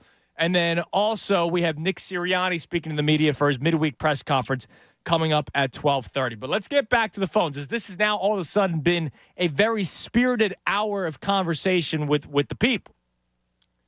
Talking about expectations with our teams and whether or not high expectations actually limit your enjoyment in Philadelphia sports. Now, you would rather have high expectations. You'd rather think your team should win the Super Bowl than not. But because expectations are so high, we are watching a 10-3 football team, and we're miserable by them. Joel Embiid drops 40 points in 31 minutes last night, and you don't find joy in it. Let me see him do it in the playoffs. I just enjoy greatness, man, and that's what I get to watch almost every single night. We don't have to really talk about the Phillies, but, man, I mean, they're dead to me right now because of how they completely screwed away the NLCS. But they're a damn good baseball team with another bright season upon us, right? Like, I can't wait for it. I was talking before the show about spring training. I'll be there from March 1st to March 4th with our guys from Philly Sports Trips. I can't wait for it. It's going to be another fun season. But because of the way it ended, because of our expectations attached to the ending, it's been pretty rough for us. So the question is whether or not we are in the good old days of Philadelphia sports, and because of our expectations, does it almost limit our enjoyment? The other two things we got going on, the touchback rule, I was just talking to Silvana during the break. She goes, I can't believe how many people are like this fired up about the rule. I know. By the way, the Justin Jefferson one is the only one that happened this year. So it has happened 2 times since 2021. Almost 3 full seasons. It's happened 2 times. You would think it happened every single week based off of the way people will react to the fact that they may change the rule. A, why are you bothered by it so much? And B, if it does change, well, what's your answer? Because you can't then just get the ball at the 1-yard line. Because you dove for the end zone and lost the football. You can't just then get, benefit. Here you go. Don't worry. Here's the football back. It's like Cooper. Cooper walks around the house. He drops the ball, and he cries a little bit. So I hand it to him. That's basically what you're doing.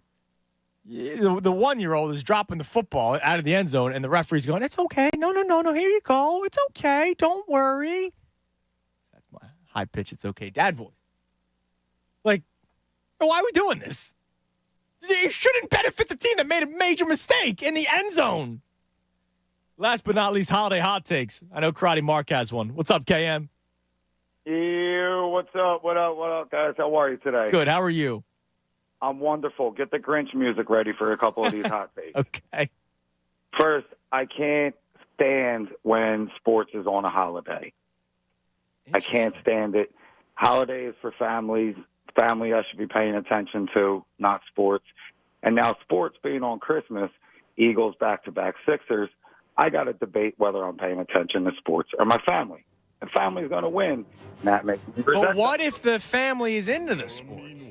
You got members of the family and you got guests of the family that aren't as involved, forced to sit next to them and bah humbug. Okay, I got you. Because I know some people that are like the miserable Philadelphia sports fans, almost hard to watch a game with. But, like, at least it's a game. Like, what else am I going to do? Talk about, like, the stock market? At least I'm watching the Eagles. You're going to sit there and be miserable and act like you're happy. That's what you're going to do. All right. Second, that last song you had playing there, Ray, that song and all the other Christmas music can kick rocks. I cannot stand any Christmas song. None? There's one song that I actually do enjoy. Charlie Brown Christmas. Love that song. Okay. However, turn that stupid song off and keep the bootleg and the carry and keep them all out of here. You're the man. There he is, Karate Mark. The Christmas, I know people don't like Christmas music, especially when it starts so early and you walk into the store and it's already playing. Like, I get it, but, like, I love it. Now, I found a loophole, Ray. I told you about this.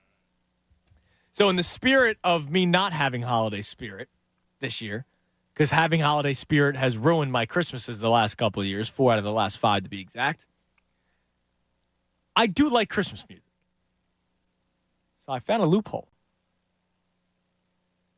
The song Let It Snow. Michael Bublé's version, of course. But any Let It Snow. Not one mention of Christmas in it. It's just the weather outside is frightful and the fire is so delightful. And since we've got no place to go, let it snow, let it snow, let it snow. That is considered a holiday song, but that could be a song November to March, depending on where you're at. I mean, opening day in Denver, Colorado is snow sometimes. Good point. So that song is just about the weather itself. Has nothing to do with Christmas. So I found a loophole. I'm happy for you on that one. Because it's a catchy I would song. More advise the Dean Martin version if you want like an actual classic. But, you know, hey, whatever floats your boat. Whatever makes your holiday not cheerful, but you get to somehow... Oh, it's nice. Like, we put the lights on the Christmas tree yesterday. Right. And, like, you know, the music's on in the background. And it's like, God. But then when Let It Snow played, I was like, wait a minute. I can sing this one. I can be happy with this song. Are you usually a sing-along? Oh, all the time. Oh, yeah, dude. I don't know if I've ever heard you sing. I'm talented. I'm not lying, but I don't do it for people. Why not? I've retired. Okay. It's 12 o'clock. You know, this is not the Shady Show. I'm not talking about LaShawn McCoy. I'm talking about the show that may or may not tip off the potential winners of the holiday wheel. I'm just saying, people have said it. I'm not saying it. People have said it. I'm just, responding to the people on social media that the morning show's winner has, called in immediately after the name was announced. Now, it's because it's a great show, so everybody's locked in and listening. It's a little shady. But the people on social media are saying it, not me, not you. People on social media. All right, Edward Hamby of Plymouth Meeting. Edward Hamby, Hamby. Edward Hamby. You have 10 minutes after I'm done this read to call the contest line, 215-263-0975. That's Edward Hamby of Plymouth Meeting. If you know Edward Hamby, get to him now. Phone call, email, text message, beeper if you still rock that, carrier pigeon. I don't care. Let Edward Hamby know that he has 10 minutes to call the contest line by the time I'm done this read at 215-263-0975. We got this going on today, 4 o'clock, the best show ever. And, of course, tomorrow at 8, noon, and 4, 8 o'clock, the John Kincaid Show, and back at noon here with me, Andrew Salchunas. We still have some great prizes on the board. The Hand and Stone gift card, another case of Corona, which shady stuff happened this morning, Ray. Did you hear about this? No. This is my way to continue to drag on and give Edward Hamby more time. The wheel landed on the case of Corona. However, because a case of Corona was already a carryover prize, they spun that freaking wheel again. I mean, is it just lawless in the morning? That's what I'm saying. And, oh, by the way, I've talked about winning the case of Corona would be awesome because you could walk into the party. Like, you're now set. If you're the guest of a party and you want to bring something, whether it's a BYO or you just want to contribute, well, you have the case of Corona to contribute. Oh, man, you could walk in with 2. You're flexing cases of Corona. But no, they took that away from their morning show winner, and they respun the wheel, which is actually wrong. The wheel don't lie. And they spun it again, which was ridiculous. So Edward Hamby, you have 10 minutes right now, 215-263-0975 to call into the contest line. All right. Hopefully Edward calls in. Because we've had two back-to-back days, no caller. So if Edward calls in, we'll get to him. The stress is there. We'll also play the Dan Orlovski interview coming up in a couple minutes. Let's go back to the phones. Hopefully Edward calls in. Let's go to Chris in Jenkintown. Chris, you're on the Fanatic. Hey, Andrew. How you doing, buddy? What's up, Chris? Just calling to voice my opinion about the automatic touchback. Oh, yeah, please. I love it. I absolutely love the rule on that. But the one I don't like is the pass interference. When there's like 3rd and 25, guys throwing up a pass and it's basically a jump ball. So they get it like on the opposing's 35-yard line or something like that. Yeah, I mean, that's a tough one. Okay. It's a tough one just because if it is a blatant pass interference, then it's pass interference, right? Like, I think that's why, like, when there's a Hail Mary at the end of a game, like, they swallow the flags. You know, like, you could make the case there's pass interference on that play every single time. Yeah, but I think there's too much of it where they're gaining, like, a team could have 3rd and 30, and then all of a sudden they got a first down and at the opposing 20. Well, all right. So if you don't do 3rd and 30, you get it's the college rule, which is still 15 yards and an automatic first down. Well, that's okay. So you're still getting the first down. I hear what you're saying, but if it is like, I agree with you. Like if AJ Brown's has his man beat, like Jalen's going to take the shot, and if the cornerback tackles him as he's trying to catch it, then that's still pass interference. So he's getting interfered with at his own 40, and they don't call it till the opposing's 30. He's going to get it at the 30-yard line, correct? No, I think it's at the spot of the foul. So if he's penalized at the 40, but he ends up catching it at the 30 or whatever, well, A, you decline the penalty because he caught it, but B, it's where the spot actually happens. Well, you explained it to me, and I'm probably wrong about it now, but it just infuriates me when I see teams that have that long to go and they throw it up and, oh, there's the whistle, and all of a sudden you're throwing it up to try to get the first down, right? Like you are. Yeah, I know, and usually it's like a kickoff, and the guy's coming back for it, and the guy right. Now that's also that's a strategic move. That's a strategic move by the receiver. Absolutely. I'm just thinking if they're going to change anything, they got to look at that first. All right, Chris. Listen, man, I hear it, and I appreciate your agreement and understanding that trying to change a rule that happens twice in the last 3 years, thanks for the call, is kind of ridiculous. We're trying to benefit the team that failed. It's weird. We have Edward Hamby.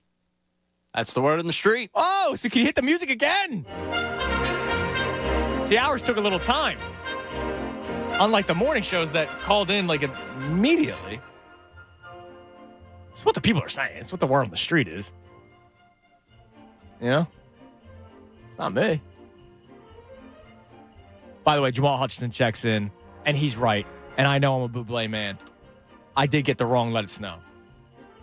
Boyz II Men version is the best. Like, that's literally sex in a Christmas song. Come on, dude. You want me to hit the high note? I'm not going to. It's just incredible. All right. Let's go to him. Edward, what's up? What's up, Andrew? Dude, how are you? I'm great. Thank you for calling in. I appreciate it. And can you just please confirm that nobody reached out to you beforehand? No one reached out to me. I actually called in like 3 seconds. I heard my last name and dialed. So that's awesome. I think I beat That makes me happy. Because the word on the street is that other shows are contacting. You know, I would never do that. I believe in the sanctity of the wheel. And whatever the wheel lands on, that's the prize you're going to get. I don't respin because there might be a double dip. I'm down with that. Exactly. Well, Edward, you already got the Fanatic prize back, which is beautiful shirts and stickers. I know you're excited for that. But it's time now for the spin of the wheel. And because we actually had the caller call back, now we can let Dylan McKinnon let it rip. Go for it, Dylan. Edward, how you feeling today? You getting excited for the holidays? I am very excited. Very excited for the Birds, the Sixers, and the holiday wheel. All right. Well, of course, the holiday wheel is exciting. I'm sure you'd be good with the case of Corona. I'm sure you'd be good with tickets to an event, whether it's a concert or whether it's a game. I mean, the wheel, it speaks all, and it continues to go round and round, starting to slow down. I don't like to ask people what you want to win because if it doesn't land on what you want to win, like I don't want you to be disappointed. All right, what do we? Okay, Dylan, please. 1, 2, 3. All right, we did you landed on the 3 spots back. And 3 spots back brings you to some Flyers tickets. You'll be going to see the Flyers take on the Blue Jackets. You got a pair of tickets. It's January 4th. You can get tickets at PhiladelphiaFlyers.com. The red hot Philadelphia Flyers, Edward. That is awesome.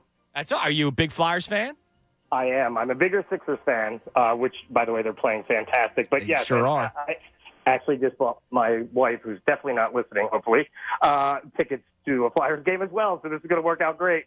So now here's the question. Hold on.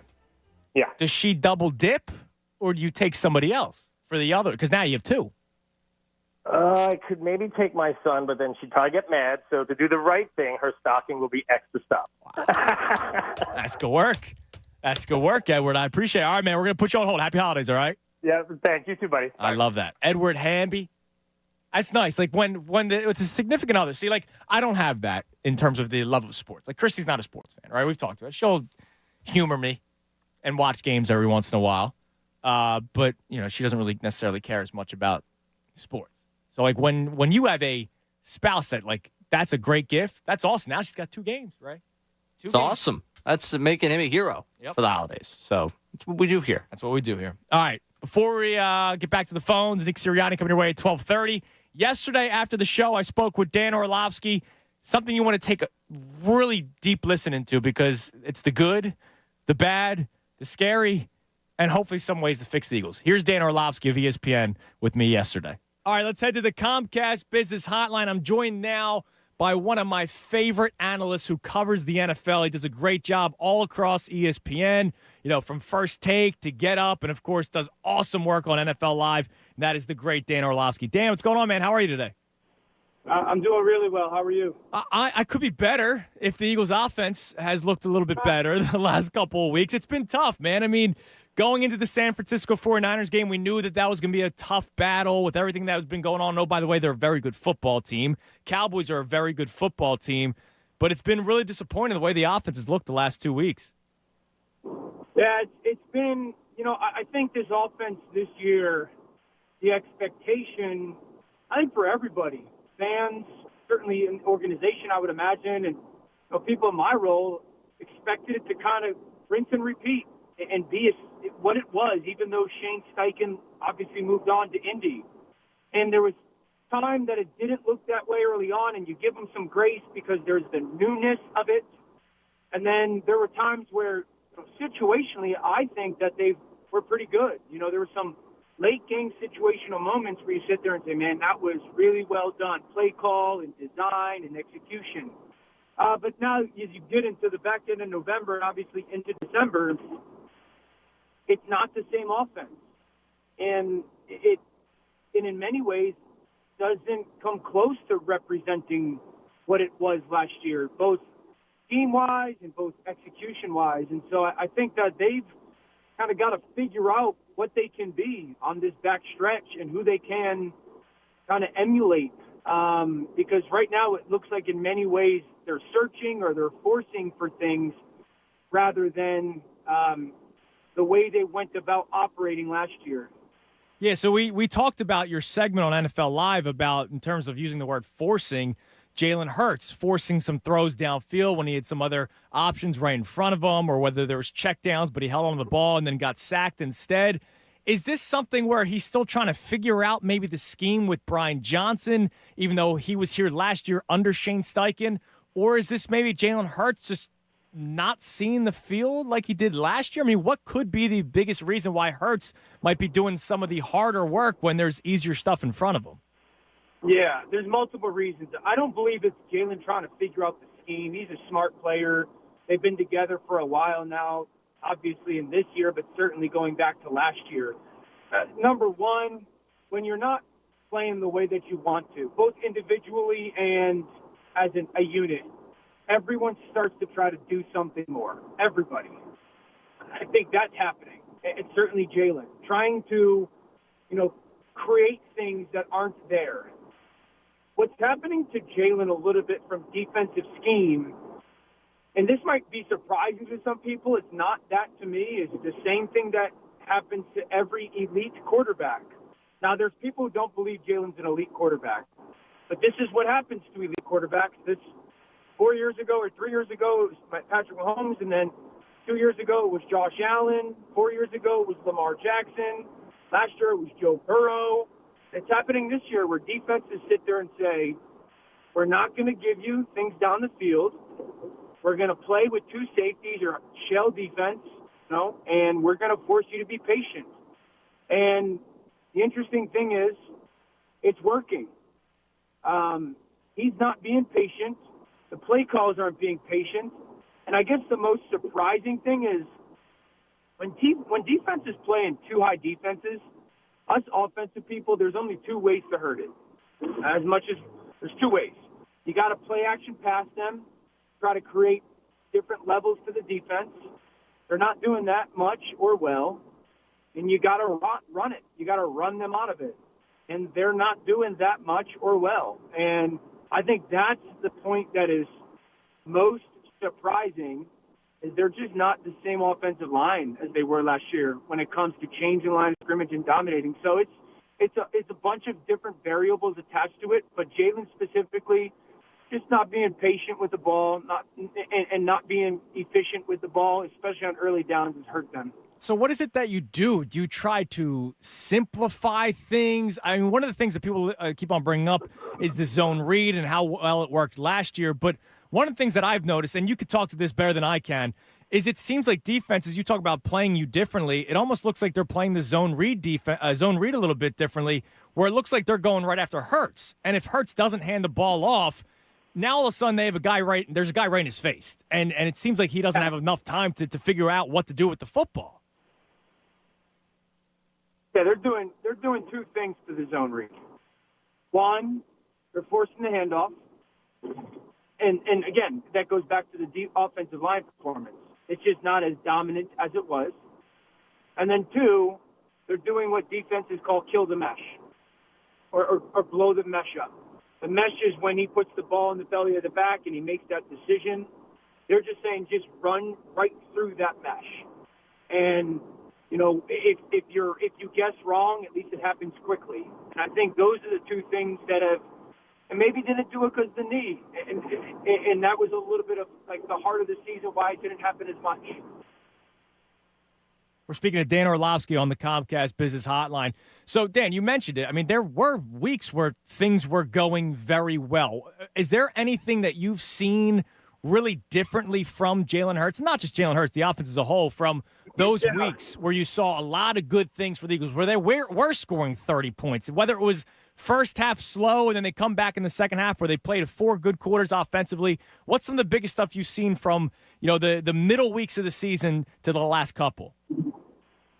Yeah, the biggest difference is when they've played well, they've created explosive plays, and both in their run and their pass game. And when they struggle, they don't get those explosive plays. And so that's why if you're not getting explosive plays and you're not being efficient, you're going to struggle on offense. And if you're not getting explosive plays and you're trying to chase, I say that all the time. I think when this offense plays poorly, they chase the big play. And so when you chase it, the other team gets paid as well. You just can't chase it. And I think some of those clips show, there's opportunities for the big play, but sometimes the answer is no, we didn't get it. And, there's going to be no surprise that teams are going to play the same way that both San Francisco and Dallas played them. They played them really basic on early downs. They were inefficient running the football. They weren't completion-driven as an offense. And then third down, here it comes. And I don't care who you are. You're not going to protect all the time perfectly against it, and you're not going to win one-on-one in the open field all the time. So, I think it's a cumulative thing. Like, first of all, running the football, they got to get better at their double teams. Last year, both their guards are not playing well this year, not nearly as well as they played last year. So they got to get better at their double teams. I think the second part of running the football is this. And I'm not going to – I know people have said, and this is not to take a shot at anybody, people have said, well, they're scared to tackle or whatnot. They're not blocking well on the perimeter either. They're not. Last year, those guys would maul people out on the perimeter when the run game would get going. AJ and Devontae and those guys would be pancaking people. Go watch the San Francisco game and watch their safeties versus Philadelphia's perimeter players in the run game. It's not my opinion. Go watch it. They're getting beat all the time. So that's gotta get better. And there's a capable aspect to it. And I think in their pass game, they didn't have to be overly creative in their pass game last year. They were so physically dominant. They got to get more creative. There's got to be a little bit more innovation in their drop-back pass game. I think there should be more play action for them. And then I think Jalen has got to be, hey, like, you guys are good enough. I always say it this way, Andrew, like, when your coach calls a play-action shot or a play-action chunk, you tell him by the decision you make what he should call next.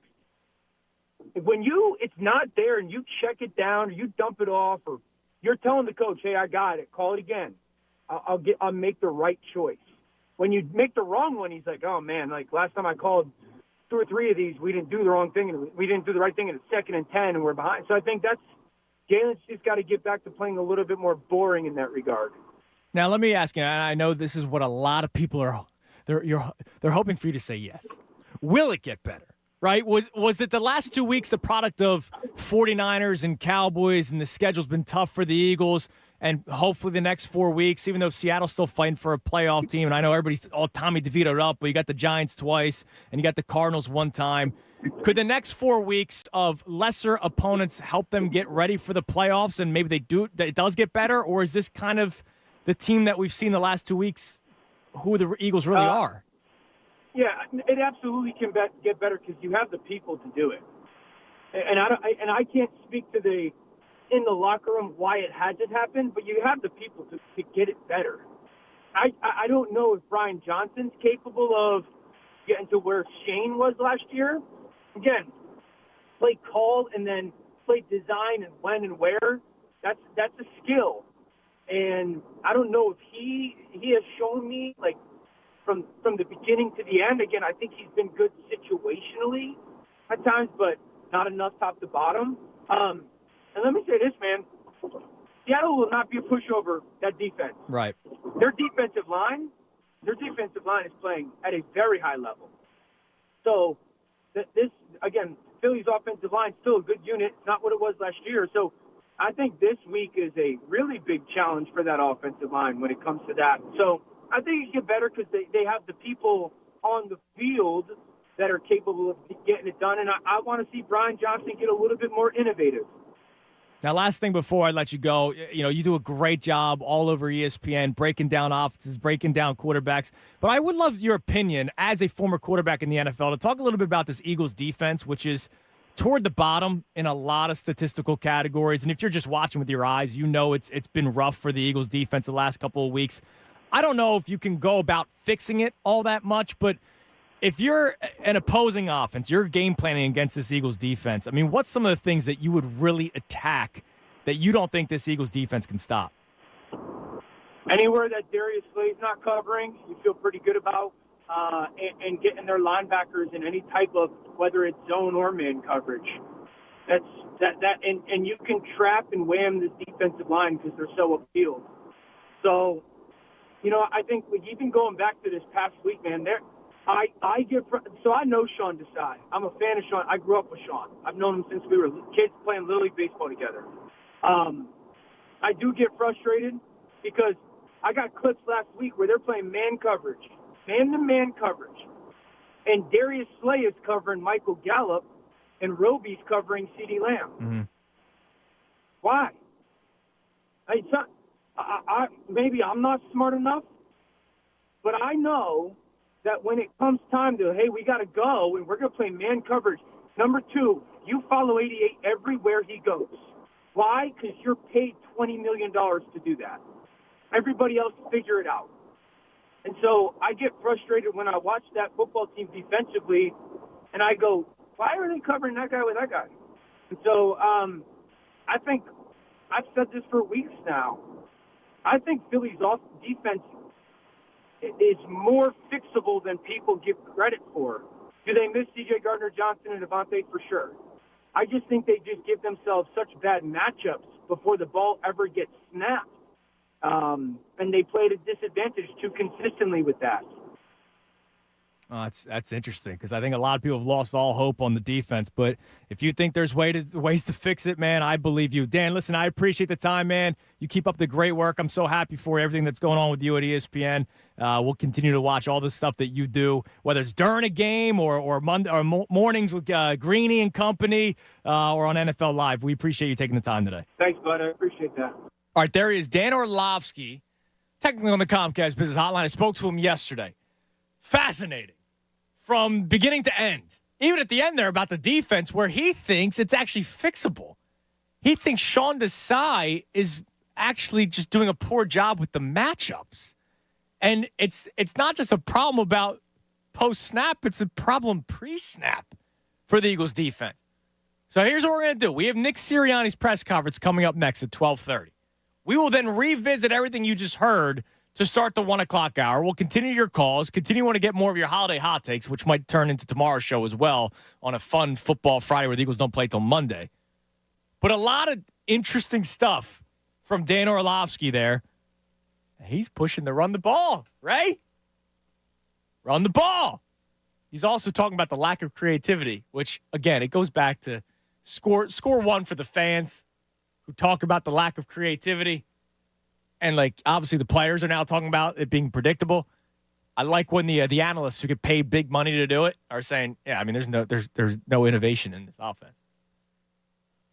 Lots to talk about coming up at 1 o'clock. 610-632-0975. But first, we have Nick Sirianni's press conference coming up next. This holiday season, all your wishes are coming true on FanDuel. In partnership with Valley Forge, right now new customers get $150 in bonus bets with any winning $5 moneyline bet. That's $150 if your team wins. If you've been thinking about joining FanDuel, there's no better time to get on all the action. The app's super easy to use, wide range of betting options, including spreads, player props, over-unders, and more. So in this case, if you're betting on the Eagles are favorites against the Seahawks. A $5 bet would probably win you, a buck or two.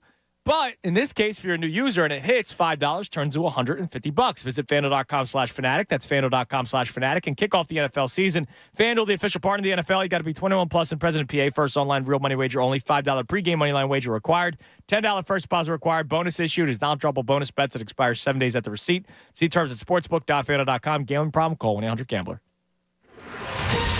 Fanatic Sports Update. Sixers crush the Pistons. I'm Ray Dunn. This update is brought to you by Indeed.com. You don't need a job platform. You need a hiring partner. Indeed lets you schedule and conduct virtual interviews all from one place. Start Indeed.com/credit.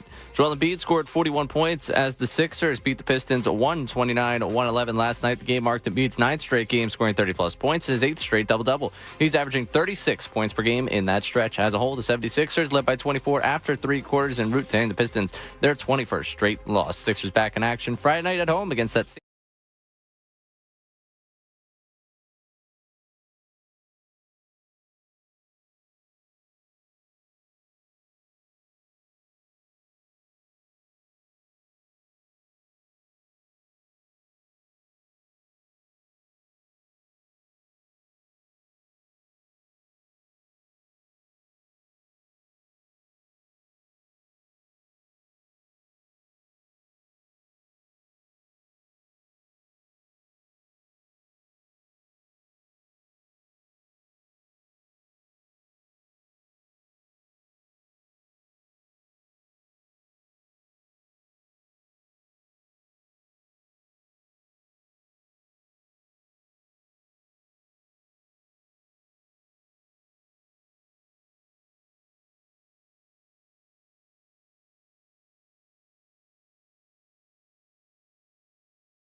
press conference with head coach Nick Sirianni, brought to us by Corpley's Bakery and Deli, world famous tomato pie with hoagie, party trays. Everybody's good.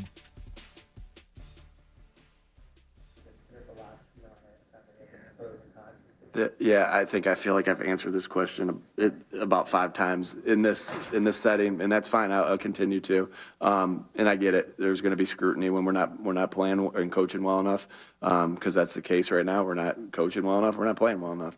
And but motions, there are many different ways you would motion. Sometimes it's to gather information. Sometimes it's to set up an advantage. Whatever it could be. There's other ways to gather information besides motion that teams do all the time, and that's something that we do. It could be by formation, right? It's just because a guy moves doesn't necessarily give you the answer. It could be if a guy is removed from the core, it can give you the answer. If a guy is tight to the core, it gives you the answer. This formation can give you an answer. We spend an obscene amount of time trying to find answers for the quarterback and for our offense of what the defense is based off of different looks. Now, sometimes the answer is to motion, and so there's some games where we motion more than we don't. And it's a fair question because we do it less than everybody in the NFL, and so I would say that these last 2 games have not been up to our standard. But for the past 2 years, we've been one of the best offenses in the NFL, and we've been in the same place with motion the entire time. I 100% understand the scrutiny of it, and you have to ask that question. I appreciate the question, but that's where our philosophy is on it. And I know in 3 months, I might have to answer this question again, and I have no problem with that. But that's without giving too much information, Elliot, that's my philosophy on it. And why you see us a little bit less down there, but I guess what I'm saying at the whole scheme of this is you can get answers without movement. Nick, a little bit along those lines, you obviously have been a successful offense since you've been here, but when things aren't going well, how do you balance making those changes versus not making sure you don't get away from what has worked? Yeah, that's a good question. Again, the changes you're looking for, you're just trying to get the guys involved. I'm trying to, give me the question one more time. Okay. Let me make sure I understand I want to make sure I answer your question. Sure. You've had a successful offense since you've been here. The last few weeks have not been up to that standard. So how do you balance making some changes to make the offense more effective, but not getting away from what? Sure. Yeah. Okay. Gotcha. Again, you want to do the things that you've been successful with, right? And you want to find ways to repeat those things. You want to find ways to complement those things. And so that's always going to be on our mind. What do we do well? But then every defense is going to give you different challenges and different things of how you want to attack. So, that's where it always starts. And then, when you hear criticism, criticism, okay, let me take it back to when we're in a team meeting and I'm, correcting something in a team meeting. Well, that's a correcting criticism, whatever it is, that's a form of that, right? You grow from that. And so I will also listen to criticisms of the outside world. Now, do I sit there and look at all the things? No, Bob has to prepare me for the questions I may get in here. And so criticisms never feel good at first, but if you can use them to your advantage, then we should. And that's kind of how I look at this, right? There's some criticisms out there. Like I answered the motion question, but there's some other things I'm like, maybe we can look at that. Maybe we can do a little bit more there. So I think that shows that we listen. We'll find every different way we can to improve what we're doing on offense. Now, or defense, right? And so that's the same thing. We're not hitting a panic button as far as we got to do everything that we didn't play good we didn't play good and we didn't coach good the last 2 weeks. We didn't play good enough and we didn't coach good enough the last 2 weeks to win the games. And it wasn't up to our standards. So we're pissed and we're looking for ways to fix that. And like I said, we have our ideas of what we do, but then there's sometimes you look at different avenues of, whether it's the criticism from the outside or an analytical thing, and you're like, okay, maybe this. I'm not saying you can do that all the time, because there's an art to knowing what criticisms to listen to and what ones are jokes, for that matter, right? And so, but that's our job as coaches to go over everything we possibly can do to make sure we're playing our best. Here's possibly one that maybe. I'm sure you'll have one that's interesting. Six or seven man rushes, you guys face them more than any team in the league, and your productivity is down versus last year. Why do you think that is, and what can you do to improve upon that? Yeah, I think the ones that we had the other day, let's just talk about the Dallas game. They had one free runner on, which is when they bring one more than you can protect. We had the route on that we would really like versus that. It got batted down at the line of scrimmage. Good play by their guy. I think that goes in ebbs and flows, to be quite honest with you. I feel really confident, with our guys. Jason Kelce does an unbelievable job of getting a hat for a hat. There's nobody in the NFL like him of setting the table of where everyone should go. He's seen so much football, and obviously Jalen's back there too helping. But Jason's seen so much football and knows how to get a hat for a hat. We spend a lot of time on our blitz answers. And we feel really, really confident in the ones that we have. Again, there's different things that you get ready for. You get ready for secondary pressures. You get ready for different packages of pressures. You get ready for blitz zeros, and all those things you have to have an answer for. And all those things we go through in depth, in detail. And obviously, I think we hit a screen for a first down to AJ on one of them, and then we had one that was a short. On a blitz, which, I love the play call. I love the design of the play, but their guy made a good play on it, right? And so sometimes that play is going to work, and sometimes it's not, as far as the one with Devontae got tackled short of the line.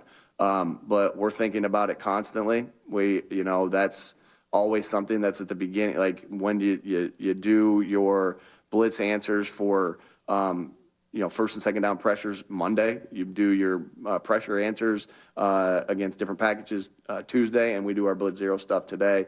I like our process, and I like our the things that we do with it, and I like how our players set it up. And I know that will turn, because I believe in the players that we have, I believe in the coaches that we have, and I believe in the process that we have. How tough is it to, you're incorporating Shaq now, you've added Julio, Bradley Roby, and Byard. How tough is that in season to keep incorporating you guys into the... Yeah, no.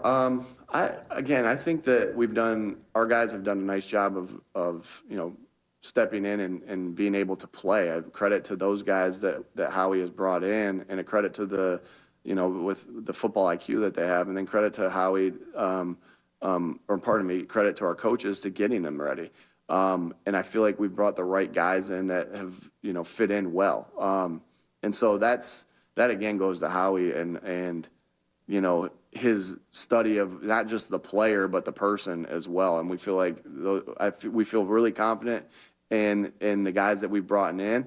And then the people I really didn't give the most credit to is the players, right? We have the right players here to bring the guys in to, with all those different things, So again, that goes back to our leaders, our captains, our leaders of our football team. So I don't feel like it's a challenge because of all the things that we have in place here, and it's really about our players, how we doing all the work to make sure we got the right guy and the right player, and then our coaches getting the guys ready to play. When it comes to target distribution, similar to motion, you probably told us 20 times it runs through AJ, Devontae, Dallas.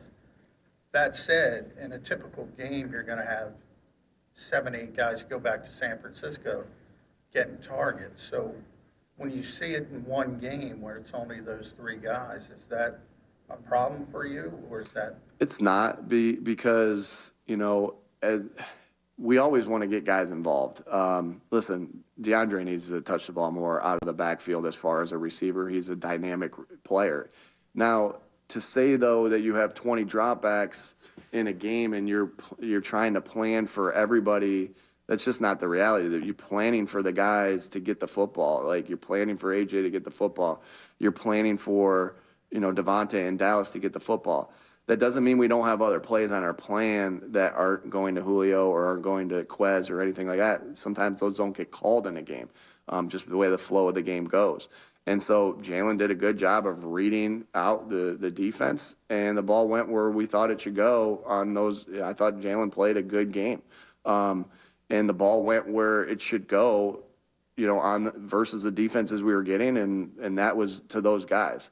And that's, like, again, when you try to plan for every different guy, I'm not saying there's not options for other guys on the game plan, but there's a reason, we have Devontae Smith, A.J. Brown, Dallas Goedert. Like, I wasn't lying to you guys when I said the plan is going to go through them. And in a game like you saw on Sunday night, it exclusively went through them. And that's rare, right? That doesn't happen often, but it did in this particular game. And again, is that, like I said, it's rare, but we are always planning for those guys in these scenarios to get the football. You said moments ago that you guys are pissed off. What's been the vibe? Did I say that? You did say it. Okay. Yeah, I'm sure you have it on tape. What's been the mood and the vibe of the team and what you've sensed so far this week after the past two games? We're pissed off. Right? We're pissed off that we haven't played and coached to our standard. And that's what you get when you have a bunch of competitive, highly, highly competitive people at the top of their field of their profession.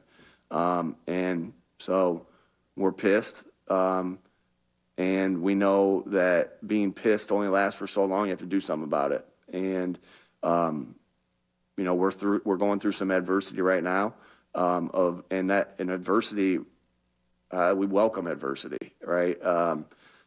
You don't like it. Like, it's like the criticism a little bit. You don't like it when you first hear it, but then can you use it to help you grow? And there's no doubt adversity helps you grow as a team. So we're pissed that we haven't played or coached to our standard, and we're ready to go do something about it. And we can't do anything about it for the game right now. Only thing we can do about it right now is go out there and have a good practice and have good meetings, which we're just wrapping up meetings right now. And that's our focus, is just be where we are right now and do something about it by having the best day we can have today, so we put ourselves in position to go 1-0 this week. You guys didn't even want to let me finish. Who's going first? Rock, paper, scissors to see who goes first. You mentioned the process a few questions ago, going through a couple of things in practice. Sean I mentioned yesterday that there were some methods that he had to test out his game plans during the week. What are some of those methods that you guys have with coaches to kind of assess what you guys are doing in your game plans? And do you get to a point at some point where you've tried so many different things that you feel tangled with some of the solutions you've come up with? Yeah, the way you can mess with practice schedules, you can mess with stuff like that. But as far as what you're doing to get the guys ready to go in the game, you're trying to challenge them with all the looks they could see in the game.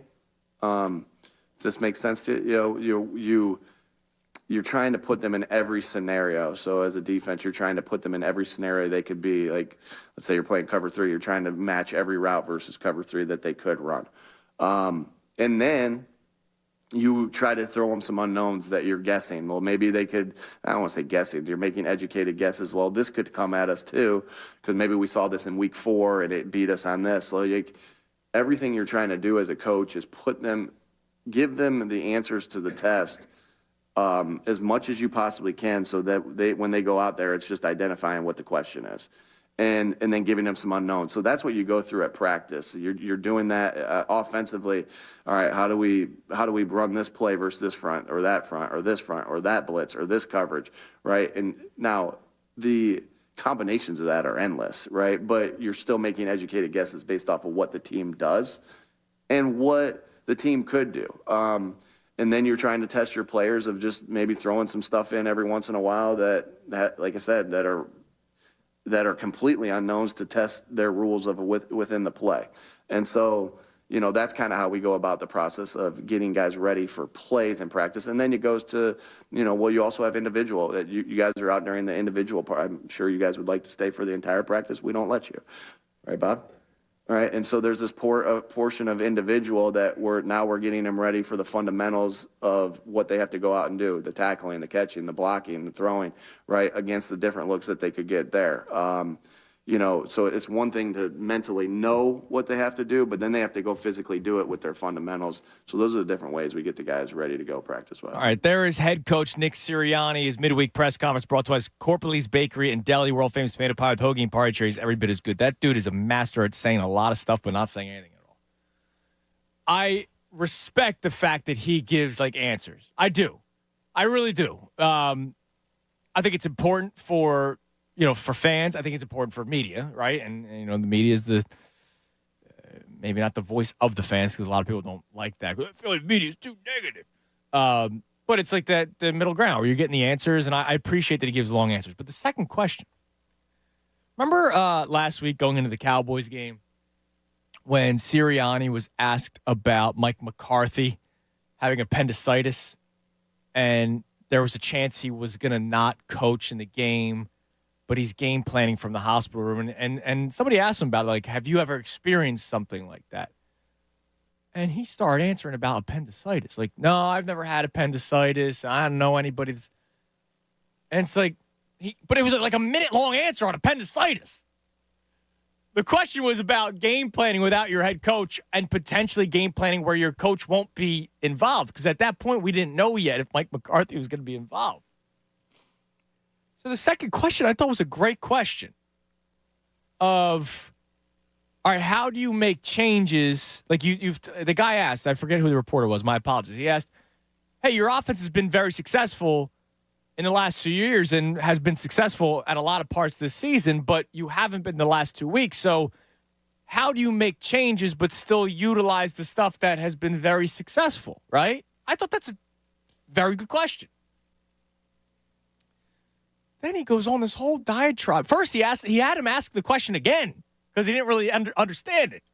Then he goes on this whole diatribe about using criticisms to our advantage.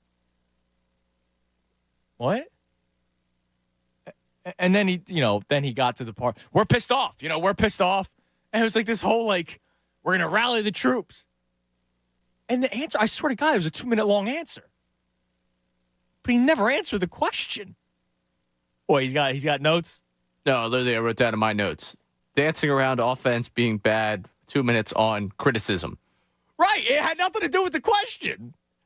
And I'm sitting there going, wow, it's a good question. Because you're right. There are things that work. We can talk about the read option all the time and how the read option has been a good tool for the Eagles, but it hasn't really worked the last couple of weeks. So do you completely go away from it or do you still use it, but then maybe use different wrinkles and blah, blah. And he just... Yeah, sometimes you use criticisms to your advantage. We're pissed off in there. Everybody's pissed. I literally wrote down in my notes, what? Question mark? It had nothing to do with the question itself. But he talked about it for two minutes. Sometimes he just talks just to talk, it seems. And then the McClain asked a great question about the productivity that you had last year versus this year against 6 or 7 man rushes. And his response was, well, it's an ebbs and flows thing. What do you mean? Some weeks you're going to be good and some weeks you aren't? You haven't been the last 2 weeks. And then he, did the whole, we feel confident in the answers that we have. Okay, that's good. But your last 2 weeks, you haven't had answers. So I don't really get that. The one thing I'm totally cool with, they asked about the targets. I love how earlier this year, there was the concern that Devontae Smith, first it was Dallas Goedert was not getting enough targets. Then it was Devontae Smith was not getting enough targets. There was a conversation of forcing the ball to A.J. Brown. Now we're complaining about the lack of targets for other options. That's one thing I won't complain about. Get the ball to your best players. The only thing I don't like is the Gainwell getting more touches than DeAndre Swift. I thought that was the one good thing where it mentions getting DeAndre Swift involved in the passing game a little bit more. Yeah. That was the one thing where I was like, hey, you know what? Hat tip to that one. I'm not sitting here losing sleep over Quez Watkins targets. Right, Julio Jones he's targets, doesn't mean they're not doesn't mean th're not in the game plan. But we're going to go through AJ Brown, Devontae Smith, Dallas Goedert. I have no problem with that. Those are your best players. I don't understand why all of a sudden, because this isn't the first time he was asked this question this week. Like, he's been asked a lot about this week alone. This is his third press conference, post game Tuesday, today. So maybe the second time this week he's asked about the targets that Quez Watkins isn't getting. Who cares? He might stink. He might not be on the team next year. Hey, our caller from Des Moines thinks he's the answer. That's right. Give Devontae Smith a week off and let Quez Watkins play because he's good. Yeah, that was strange. All right, well, that was Nick Sirianni's press conference. We got an hour left in the show. Again, I told you we moved the breaks around a little bit this hour. It was a big Eagles, big football hour. We'll reset everything that we had going on today, and I do want to play a couple of clips because we didn't have time to react to it because the way the holiday wheel worked out. We didn't have a time to react to what Dan Orlovski had to say. Did you take note of the Orlovski interview at all? Was there anything that stood out to you, Ray? Yes, there were notes taken during it. Plenty of things I'd like to react to. I told you it was fascinating. Yes, very good. Like, I really enjoyed my conversation with him yesterday, and hearing it back today. Like, yesterday you're doing it, right? You're doing the interview. Today I got to listen to it and take note, and I took a lot of notes, more so than the Sirianni press conference. So we'll play some of the clips back from Orlovski, who we played earlier in the 12 o'clock hour. 1 hour left, 610-632-0975. Would love to hear from you on all the topics we have. I'll reset all those. And by the way, our 12 o'clock hour brought to us by Service First Heating and Air Conditioning. Get 0% financing for 72 months and a $500 rebate when you purchase a complete heating and cooling system from Service First. Learn more at servicefirsthvac.com. Now, sometimes the house might get hot because of the heat. You know where I'm going with. Maybe you had the thermostat up too high, or maybe it has nothing to do with the thermostat at all. Maybe it just gets hot and steamy in the house because of the pajamas that are being worn. You ready to score a touchdown? It's the best Christmas gift for your special someone this holiday season? Trust me. Go to pajamagram.com, please, and get yourself, well, not for you, even though, let's face it, fellas, it's for you. Get your special someone Pajamagram's famous naturally nude pajamas. It'll make you a holiday hero for yourself. You can look yourself in the mirror and go, you're a hero, dude, after, you see her wearing them. So good they sell out every single year. Naturally nude pajamas are known for ultimate comfort, style, soft, silky. They're better than lingerie with a curved, caressing fit. Lingerie is nice, but so are these, man. You see how they're being worn. Woo! When you order Naturally Nude pajamas today, you'll get a free Naturally Nude night. It's a $75 savings on a very luxurious 2-in-1 complete gift. And also, Pajamagram can even add gift packaging. So you're saving money with an extra gift. The gift comes in packaged very nice. Better than probably anything that you could do. Definitely better than anything I can do. And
very good last year. So why has he taken a step back this year? But so the guard play's been bad.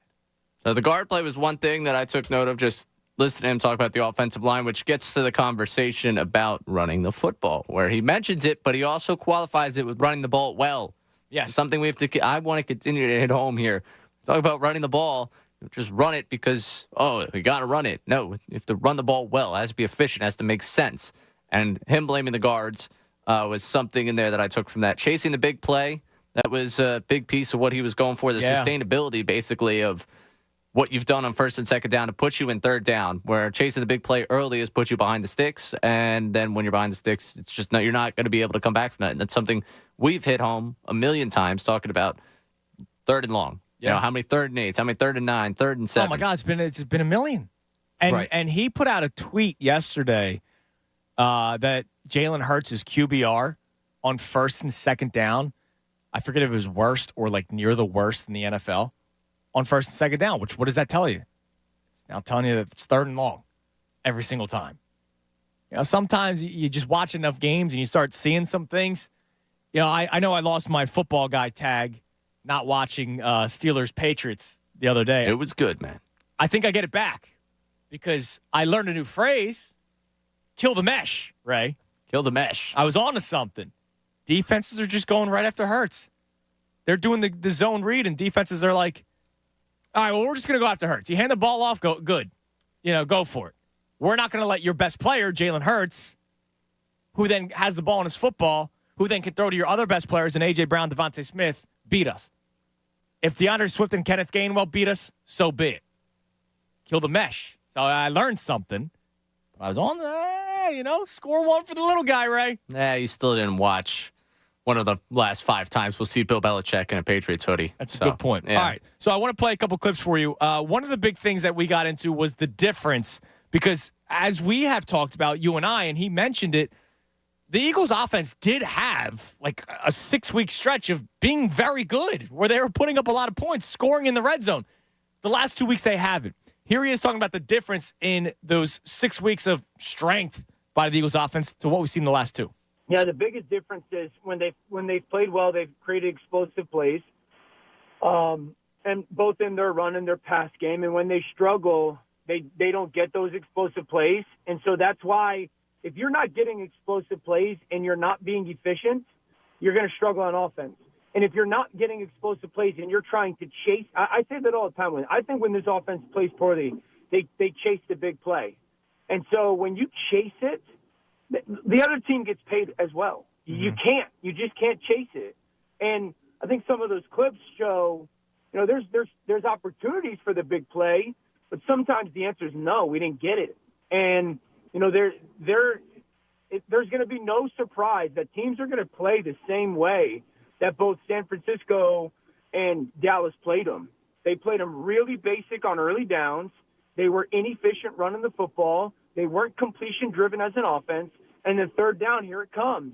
And I don't care who you are. You're not going to protect all the time perfectly against it, and you're not going to win one-on-one in the open field all the time. So, I think it's a cumulative thing. Chasing the big play, that kind of goes back to the clip that we were playing yesterday from his spot on NFL Live when he said Jalen Hurts was just forcing things. There was the third down play where he would have had Devontae Smith open for a first down. Instead, he took the shot downfield to A.J. Brown, which that was the play he dropped the A.J., so it was like a perfect throw. But, you had Devontae right there for the first down. And that's, forcing the football into situations or maybe chasing the big play. So then I followed up and asked, all right, this has been really bad. Will it get better?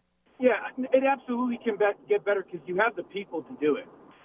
And I can't speak to in the locker room why it hasn't happened, but you have the people to get it better. I don't know if Brian Johnson's capable of getting to where Shane was last year. Again, play call and then play design and when and where. That's a skill.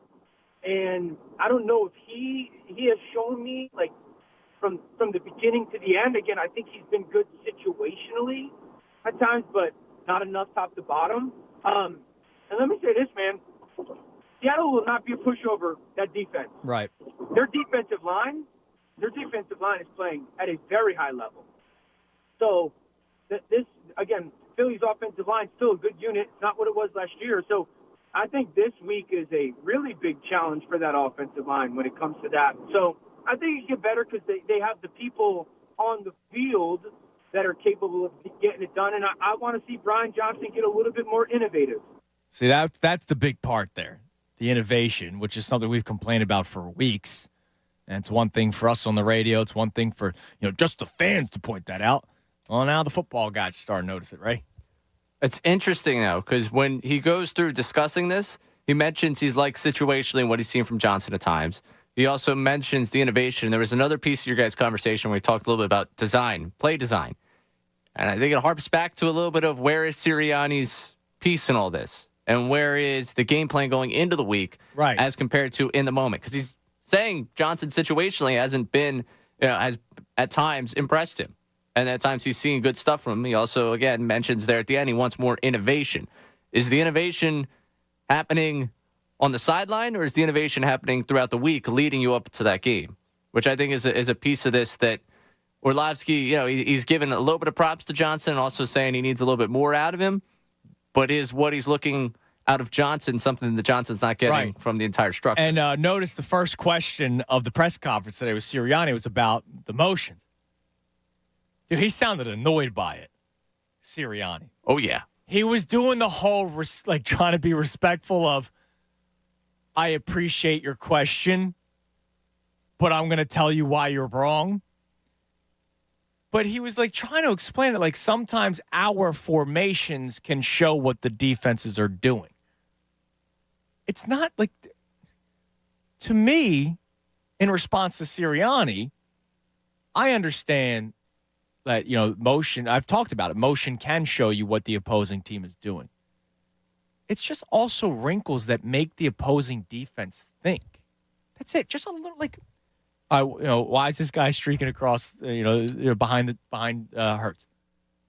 I go back to Deebo Samuel. That play that sticks out to me in neon in the 49ers game, and I know there were a million things that went wrong for the Eagles. But one of the plays that, look, as a football guy, now that I'm back to football guy status, as a football guy, I can also appreciate what other teams are doing against the Eagles. That play where Deebo Samuel's lined up to Purdy's right, runs in front of him, runs around him, they snap the football, and it looks like Purdy's going to throw it just to Deebo Samuel, and he's going to have blockers in front of him. The entire Eagles defense bit. All of them. And then there's Brandon Ayuk wide open in the back of the end zone. Purdy rolls to his left and finds him. That wasn't just to see what the defense was giving you. That was a play design. That play was meant to fake to Deebo and go to your left. That's what the play was. Brock Purdy didn't make the decision to fake it to Deebo in that play. That was the play design. And that wrinkle, that motion, that mindset, that confusion by the defense led to an easy touchdown for the 49ers. But Sirianni does the whole, the motions don't just show us what the defenses are showing. Our formations do too. Motions can also cause havoc, create confusion. And I don't know why he's so against it. All right, we have one segment left. There's one more clip that I want to play from Dan Orlovski. We'll play it next, talking about the defense. Because Orlovski actually thinks the defense is more fixable than how we talk about it. So we'll play that for you next, and I'll reset because it's the final segment. So I'd love to hear from you during the final, 20-some minutes of the show. We have whether or not high expectations limit your enjoyment in sports. That was topic number 1. Topic number 2 today, the touchback rule is being discussed. They might change the rule. I think it's dumb to change the rule to benefit the team that makes a major mistake at the end zone. Of course, the touchback rule we're talking about is if you dive for the end zone, you fumble, it goes out of bounds in the end zone. The defense gets the ball, now the offense, at the 20-yard line, the touchback rule. They want to change it. It has happened twice in the last 3 years. Why are we changing a rule that doesn't really happen to what? Benefit the team that made the major mistake? Lastly, holiday hot takes. We got into the conversation about Rudolph. Ray says Rudolph is a system reindeer. I said if I was Rudolph, I would have flipped him the middle hoof and said, no, I'm not helping you guys. You guys have picked on me this whole time. And Santa, you never had my back. And now all of a sudden you're asking me to guide your sleigh tonight? Holiday hot takes as well right here. 97.5 The Fanatic.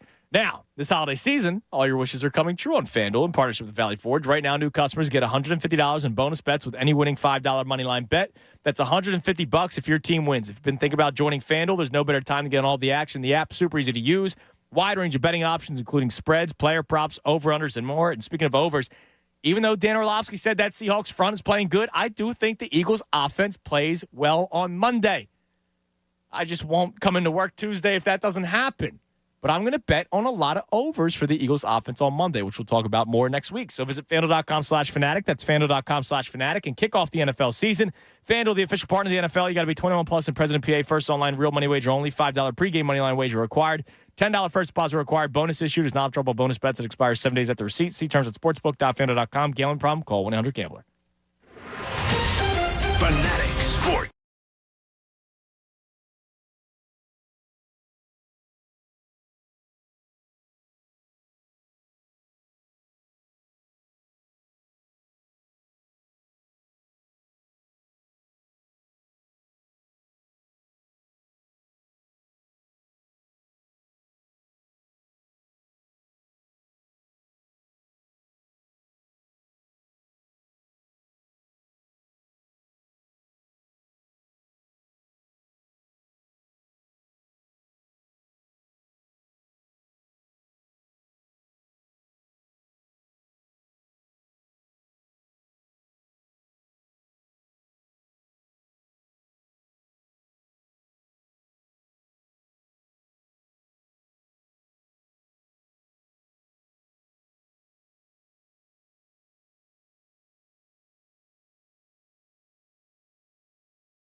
124, 97.5 The Fanatic. I'm Andrew Salchunas. The Midday Show.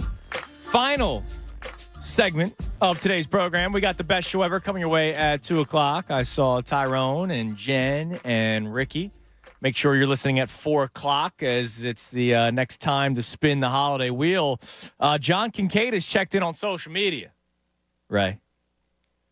John Kincaid says, quote, I haven't heard such ridiculous whining and conspiracy since the Sod Father.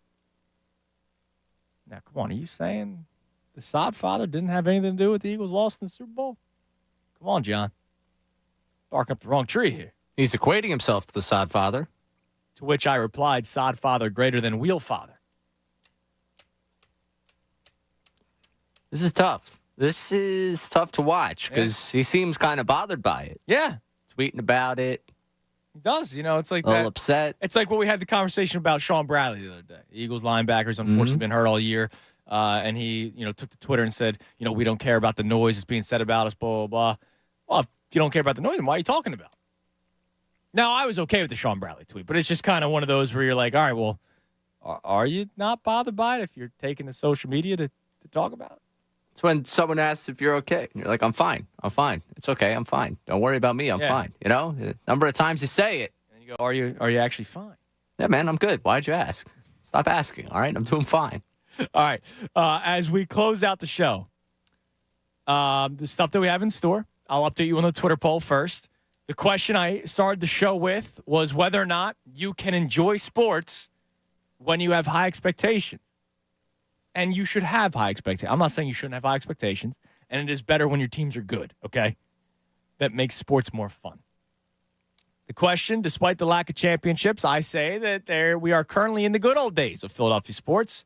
Because your expectations are so high, is it harder for you to enjoy what we have in front of us? Now, the reason why I say the good old days, Ray, if you have the clip handy for us, one more time, final episode of The Office. And Michael Scott and company. Here's Andy Bernard in the very final episode of The Office. I wish there was a way to know you're in the good old days before you've actually left them. Because I think we're in some pretty damn good days right now in Philadelphia sports. You have an MVP quarterback. You have an MVP center in basketball. You have an MVP first baseman now in Bryce Harper. The Flyers are trending upwards. The Union are always in the playoffs. It's pretty freaking good right now. However, because of our expectations and recent failures, which is true, I do not ignore the failures. Because of the recent failures, it almost seems like we can't just enjoy the good. Now, I do think a lot of people disrespect Joel Embiid. My man's dropping 40 and not playing in fourth quarters. 7 times this year, by the way. He's not playing the fourth quarter. And not because he was tired, not because he was hurt, just because his performance led to a complete beatdown of those 7 games. And he did not have to play in the fourth quarter. And he's still leading the league in scoring. We're up there. It's a solid strategy. Yeah. Score a lot of points early where you don't have to play in the fourth quarter. Yeah, I appreciate that. However, he has a performance like last night, and if I take to Twitter and say, man, this is what I'm talking about with the disrespect, look how good he is, I would get responsive. Well, let me see him do it in the playoffs. Look at his historic playoff numbers in terms of lack of production compared to the regular season, all this kind of stuff, right? To which you're not wrong. I'm not saying you're wrong in saying that. I'm just saying you're missing out on the joy that is a December 13th basketball game. The Eagles have had back-to-back horrible weeks. But it goes back before the last 2 weeks, right? How many times did we talk about people kind of limiting their enjoyment with the Eagles because every game they looked for the crack in the armor as to why they won't win the Super Bowl? I was enjoying a 10-1 football team because they were winning football games. During the game itself, were we stressed out of our minds? Of course. But they won. So I came in on a Monday morning saying Victory Monday, right? But then you would get the lack of excitement and a lot of critiques and a lot of criticism, which is fine. That's what we do. We live and die by this team. But you would think at one point when the Eagles were 10-1, like that they were easily could have been 7-5 is what we got the tweet from Eric not too long ago. They were 10-1, and now they're 10-3. But because we have Super Bowl expectations, these last 2 losses have completely hurt us. The Phillies, they broke my heart, and I will never forgive them. But I do believe that they are still a team that could still get back to a World Series this upcoming season. I don't ignore that. I will enjoy opening day. I will enjoy a series with the Mets in May or June or whenever that happens. Series of the Braves. I will enjoy these things.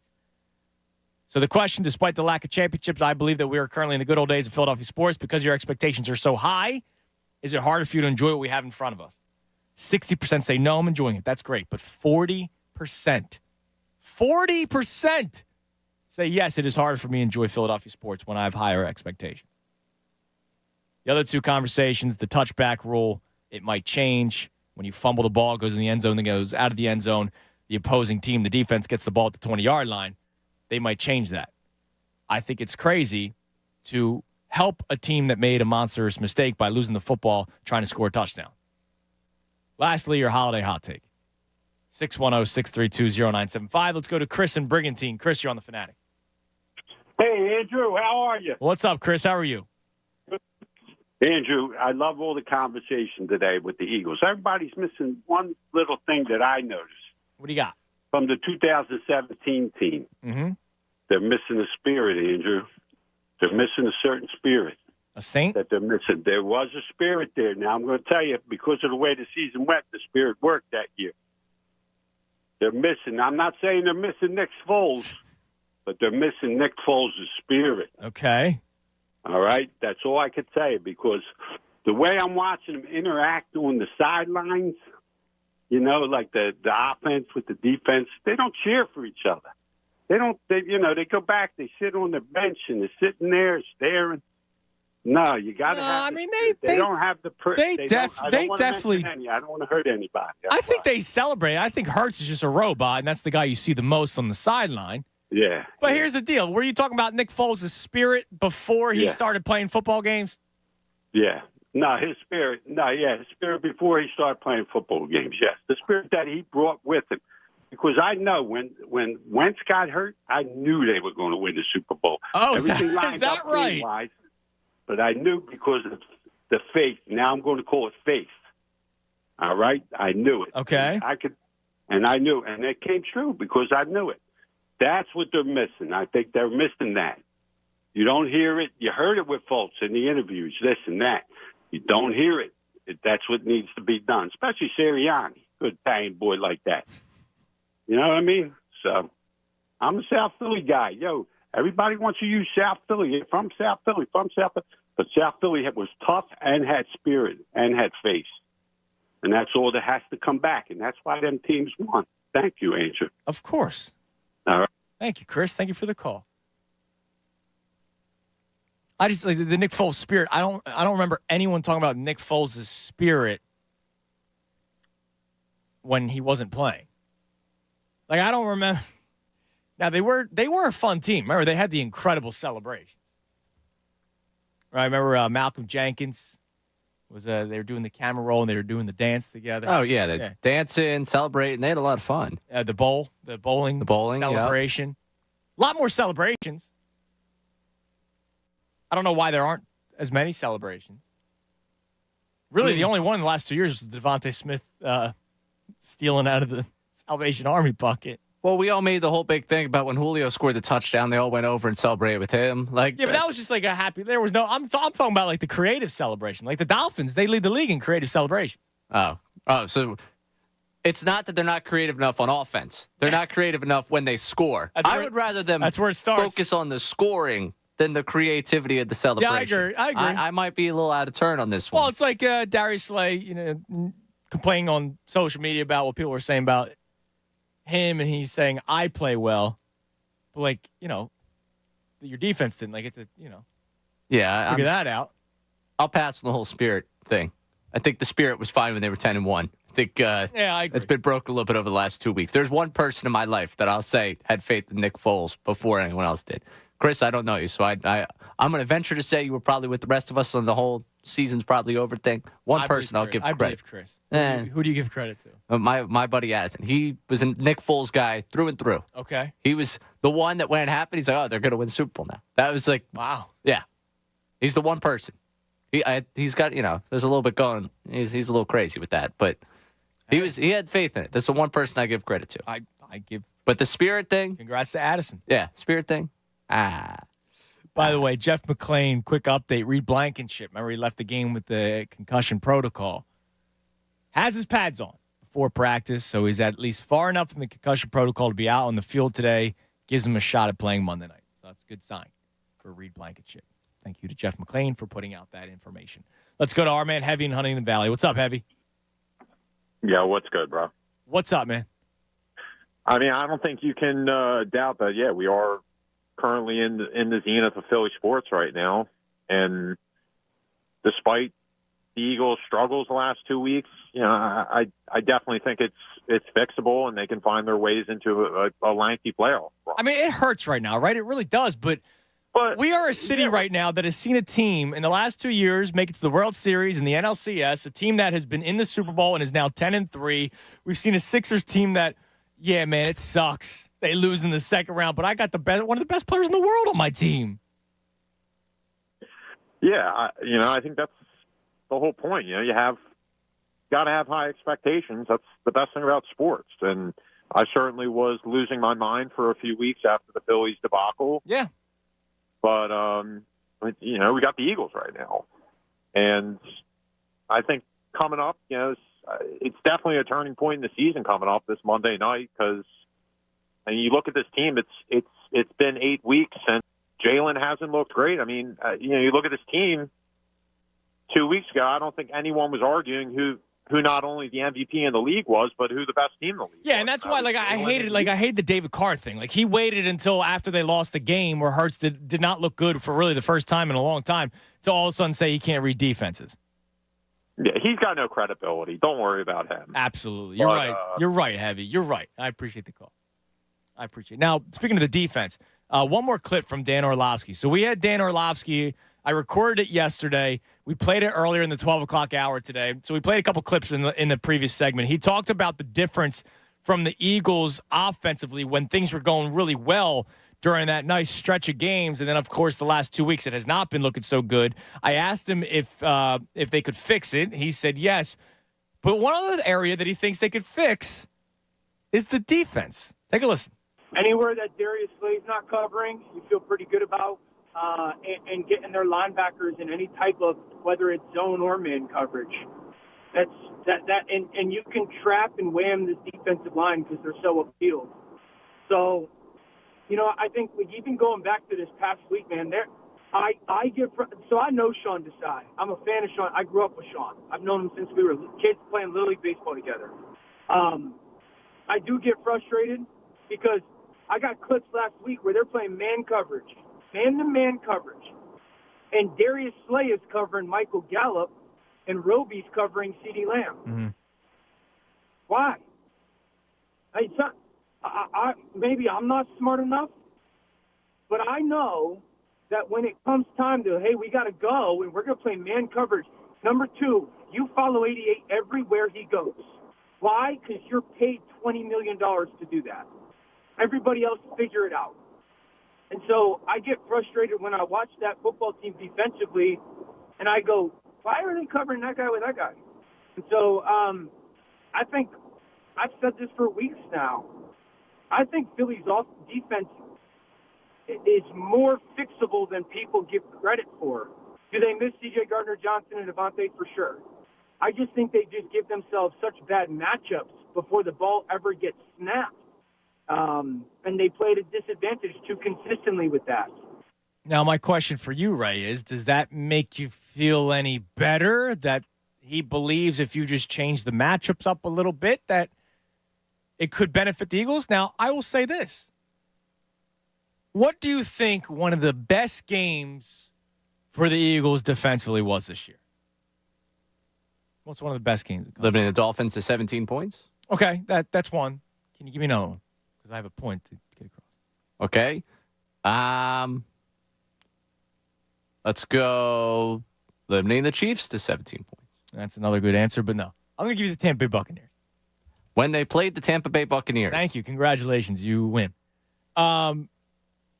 James Bradbury, who was an outside corner, moved to the slot because Darius Slay had Mike Evans, and they were more worried about Chris Godwin than whoever the other outside receiver was for Tampa.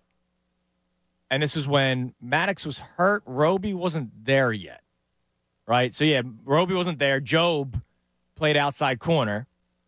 And Bradbury locked down Chris Godwin for the entire game. I think he had one catch that game.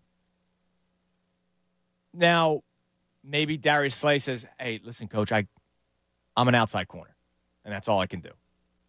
You know, I work the sidelines, right? That makes me more comfortable. Not that Bradbury's been great, but maybe there is an idea of having a matchup-based corner shadowing the best wide receiver. You kind of want that anyway in the playoffs. Why not start doing it in the regular season? I don't know if I'm banking on the version of Slay I've got this season totally changing everything. But is it better than this version of Roby, who you got off the street earlier this year? Is it better than Keely Ringo playing on the outs? You know, well, that's right, but that's also if you move Slay inside, are you moving Roby outside? Like where's the? We talked about redundancies on the roster and guys who play certain roles. Like are trusting Roby on the outside at that point? Well, I'm trusting Roby or Job on Michael Gallup, not on CeeDee Lamb. Understood. Listen, I don't know if there's a good scenario. Like, it makes it seem like matchups make it so much easier. I think he's a little more optimistic He on literally this did group. say, I could be wrong. I might not know what I'm talking about. He did. He did preface it with that one. This was the one where I was like, I don't know if I agree with Dan so much on this Or one. they can't be fixed, which is what I said yesterday during the show, that I didn't think this defense could be fixed. I think the Eagles' offense can be, and they might just need to outscore teams. And I made the point about the Eagles' Super Bowl in 2017-18.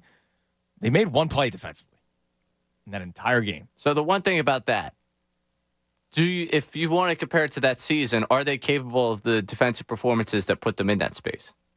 Like that put them in that game? Like the Falcons and Vikings.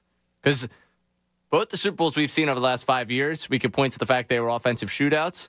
The defense in the two games leading you to the Super Bowl shut down the NFC. Yeah, it's true. That's like more my question. Well, can they do enough to get you through the NFC? So this goes back to what Sean Desai said yesterday when we aired that press conference. They have had good games this year. And you want to go, talking about the Bucs, Baker Mayfield. They did beat the Dolphins. I know the Chiefs' offense has been a mess. They did beat the Chiefs. And kept them, in check offensively. 2 games back-to-back? Maybe not. Also depends on the opponent. Which, come playoff time, it could be the 49ers or the Cowboys. Yeah, I mean, it's tough to say with confidence, yes, I believe they can do that, based off of what we've seen the last 2 weeks and the concerns we had going into the last 2 weeks about the middle of the field. So you're in the dark place. Oh, yeah. But is this new? Like, I was in it from the moment that the 49ers, took control of that game. Honestly, when the 49ers came out at halftime and scored that touchdown, I've been in a dark place since then. Yeah, you have been. It's when it was 21-6, that started the spiral. Things continued to get worse in that game. I started to look at the schedule, the spot, didn't like that. And now we've gone down. I mean, it was a competitive game against the Cowboys. It probably would have kept me from the entire spiral. But we've been there. It could have been if the offense, Devontae Smith not dropping a touchdown pass, fumbling. Yeah, the not 3 fumbling, fumbles not helping. A.J. Brown dropping a touchdown pass and fumbling. Hurts fumbling that football really pushed me back down. It also gave the Eagles' defense more times to have to be on the field. Yeah. They didn't look good, but the score would have been different. Yes. All right, real quick before we get back to the phones, I just saw something on Twitter. Curb Your Enthusiasm ending after 12 seasons. Yeah, according to Discussing Film.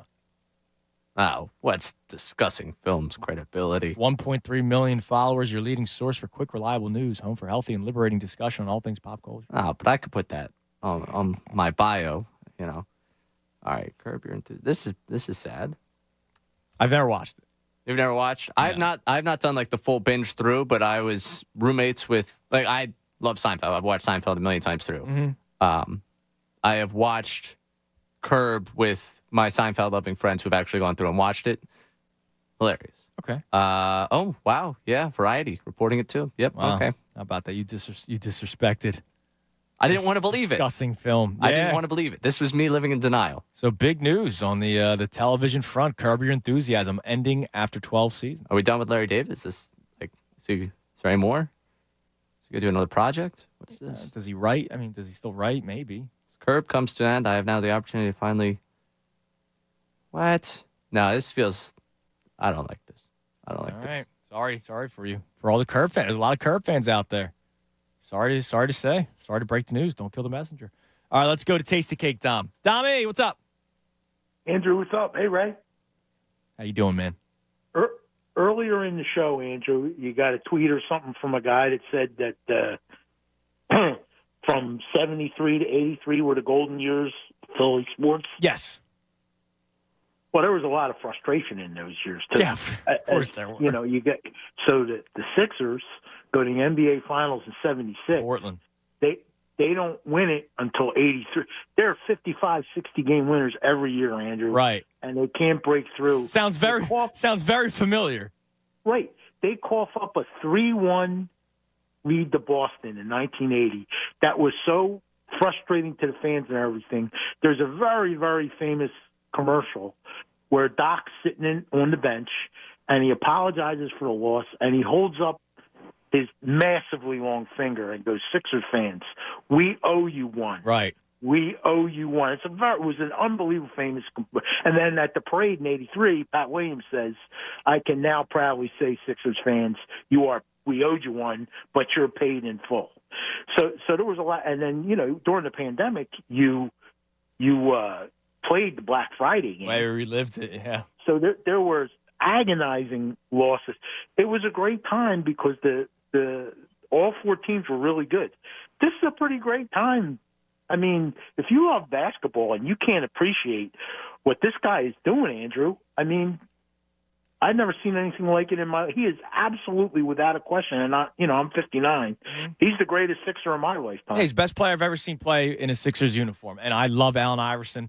And Allen Iverson has had more team success getting to an NBA Finals, but Joel Embiid, everything that he does is the most talented player I've ever seen in my life wear a Sixers uniform.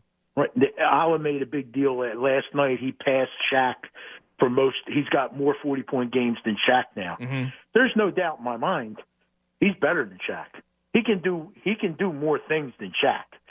He can do more things, but then you talk about the dominance of Shaq and obviously winning, but he had Kobe, he had D Wade. He had Kobe, Andrew. I get it. I mean, I don't want to take anything away from Shaq. I really don't. But Kobe also had Shaq, right? Like the two of them had each other, and Kobe ends up winning without Shaq. Shaq wins it without Kobe when he goes to Miami with Dwayne Wade. But who knows? Maybe Embiid just hasn't had his guy with him. When there's a minute left in a tie game, Andrew, you don't. Shaq, you can't give him the ball because they'll hack a Shaq him and he'll miss 5 free throws. Right. Embiid is 86% free. You can't foul the guy. Yeah. So I want to get this in real quick. My holiday thing is, where in the world is it written, Andrew, that Frosty the Snowman is the fastest belly whopper on the face of the earth? He was born that day. Who did he beat? He belly whopped one time in his life. Who did he beat? I don't know. Dom, that's a great point. Thanks for the call. I don't know. Nobody talks about the second snowman. We need an investigation. It's a great point. Not something I thought about, but we need a second snowman. We need to find it out. A lot of those shows have flaws in them, but I haven't thought about the Frosty the Snowman one. No, I haven't thought about that one either. Yeah, there's a lot of what would you say?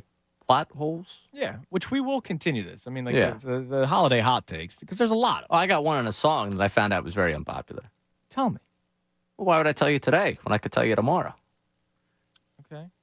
All right. Just a song that I think gets a bad rap for no reason. It's an original, too. Dominic the Donkey. No, that's a great song, though. You don't like that song? No. Why? It's ridiculous. Why is it ridiculous? It's not ridiculous. It's just ridiculous. You're saying it's ridiculous. It's kind of ridiculous. It's a good song. Can I tell you something that's wild? Yeah, of course. That's why I'm here. You know, different cultures have different traditions. Correct. And one of my sister, I'm trying to spell this correctly. My sister implemented a new, actually it's not new. She's been doing this for a while now. There's a tradition from Barcelona called the Cogatillo. Have you heard of this? No. The Cogatillo is a poop log. It's a log, a wooden log, that you paint a face on it, and you put a holiday hat on top of it, and you sing a song while you beat it with a stick, and you demand it to poop out delicious treats like nougat and candies, but please don't give me any herring because it's too salty. And my sister implemented that into some of the holiday traditions that she does. It's very interesting. And you have to sing the song while you do it. So do you sing the song? We just know the Cogatillo part. We don't know the rest of it. Okay. Yeah. Sounds like you do a lot of singing around the holidays. Hey, listen, man, sometimes when you have a voice of an angel, you do it. It's the most festive time of the year. Why are you hiding your gift from the world? Nobody needs to know. All right, that'll do it for today's show. We got Friday tomorrow, Football Friday. Best show ever coming your way next. Everybody have a great rest of your day. And we'll talk to you tomorrow right here, 97.5 The Fanatic. Fanatic Sports Update.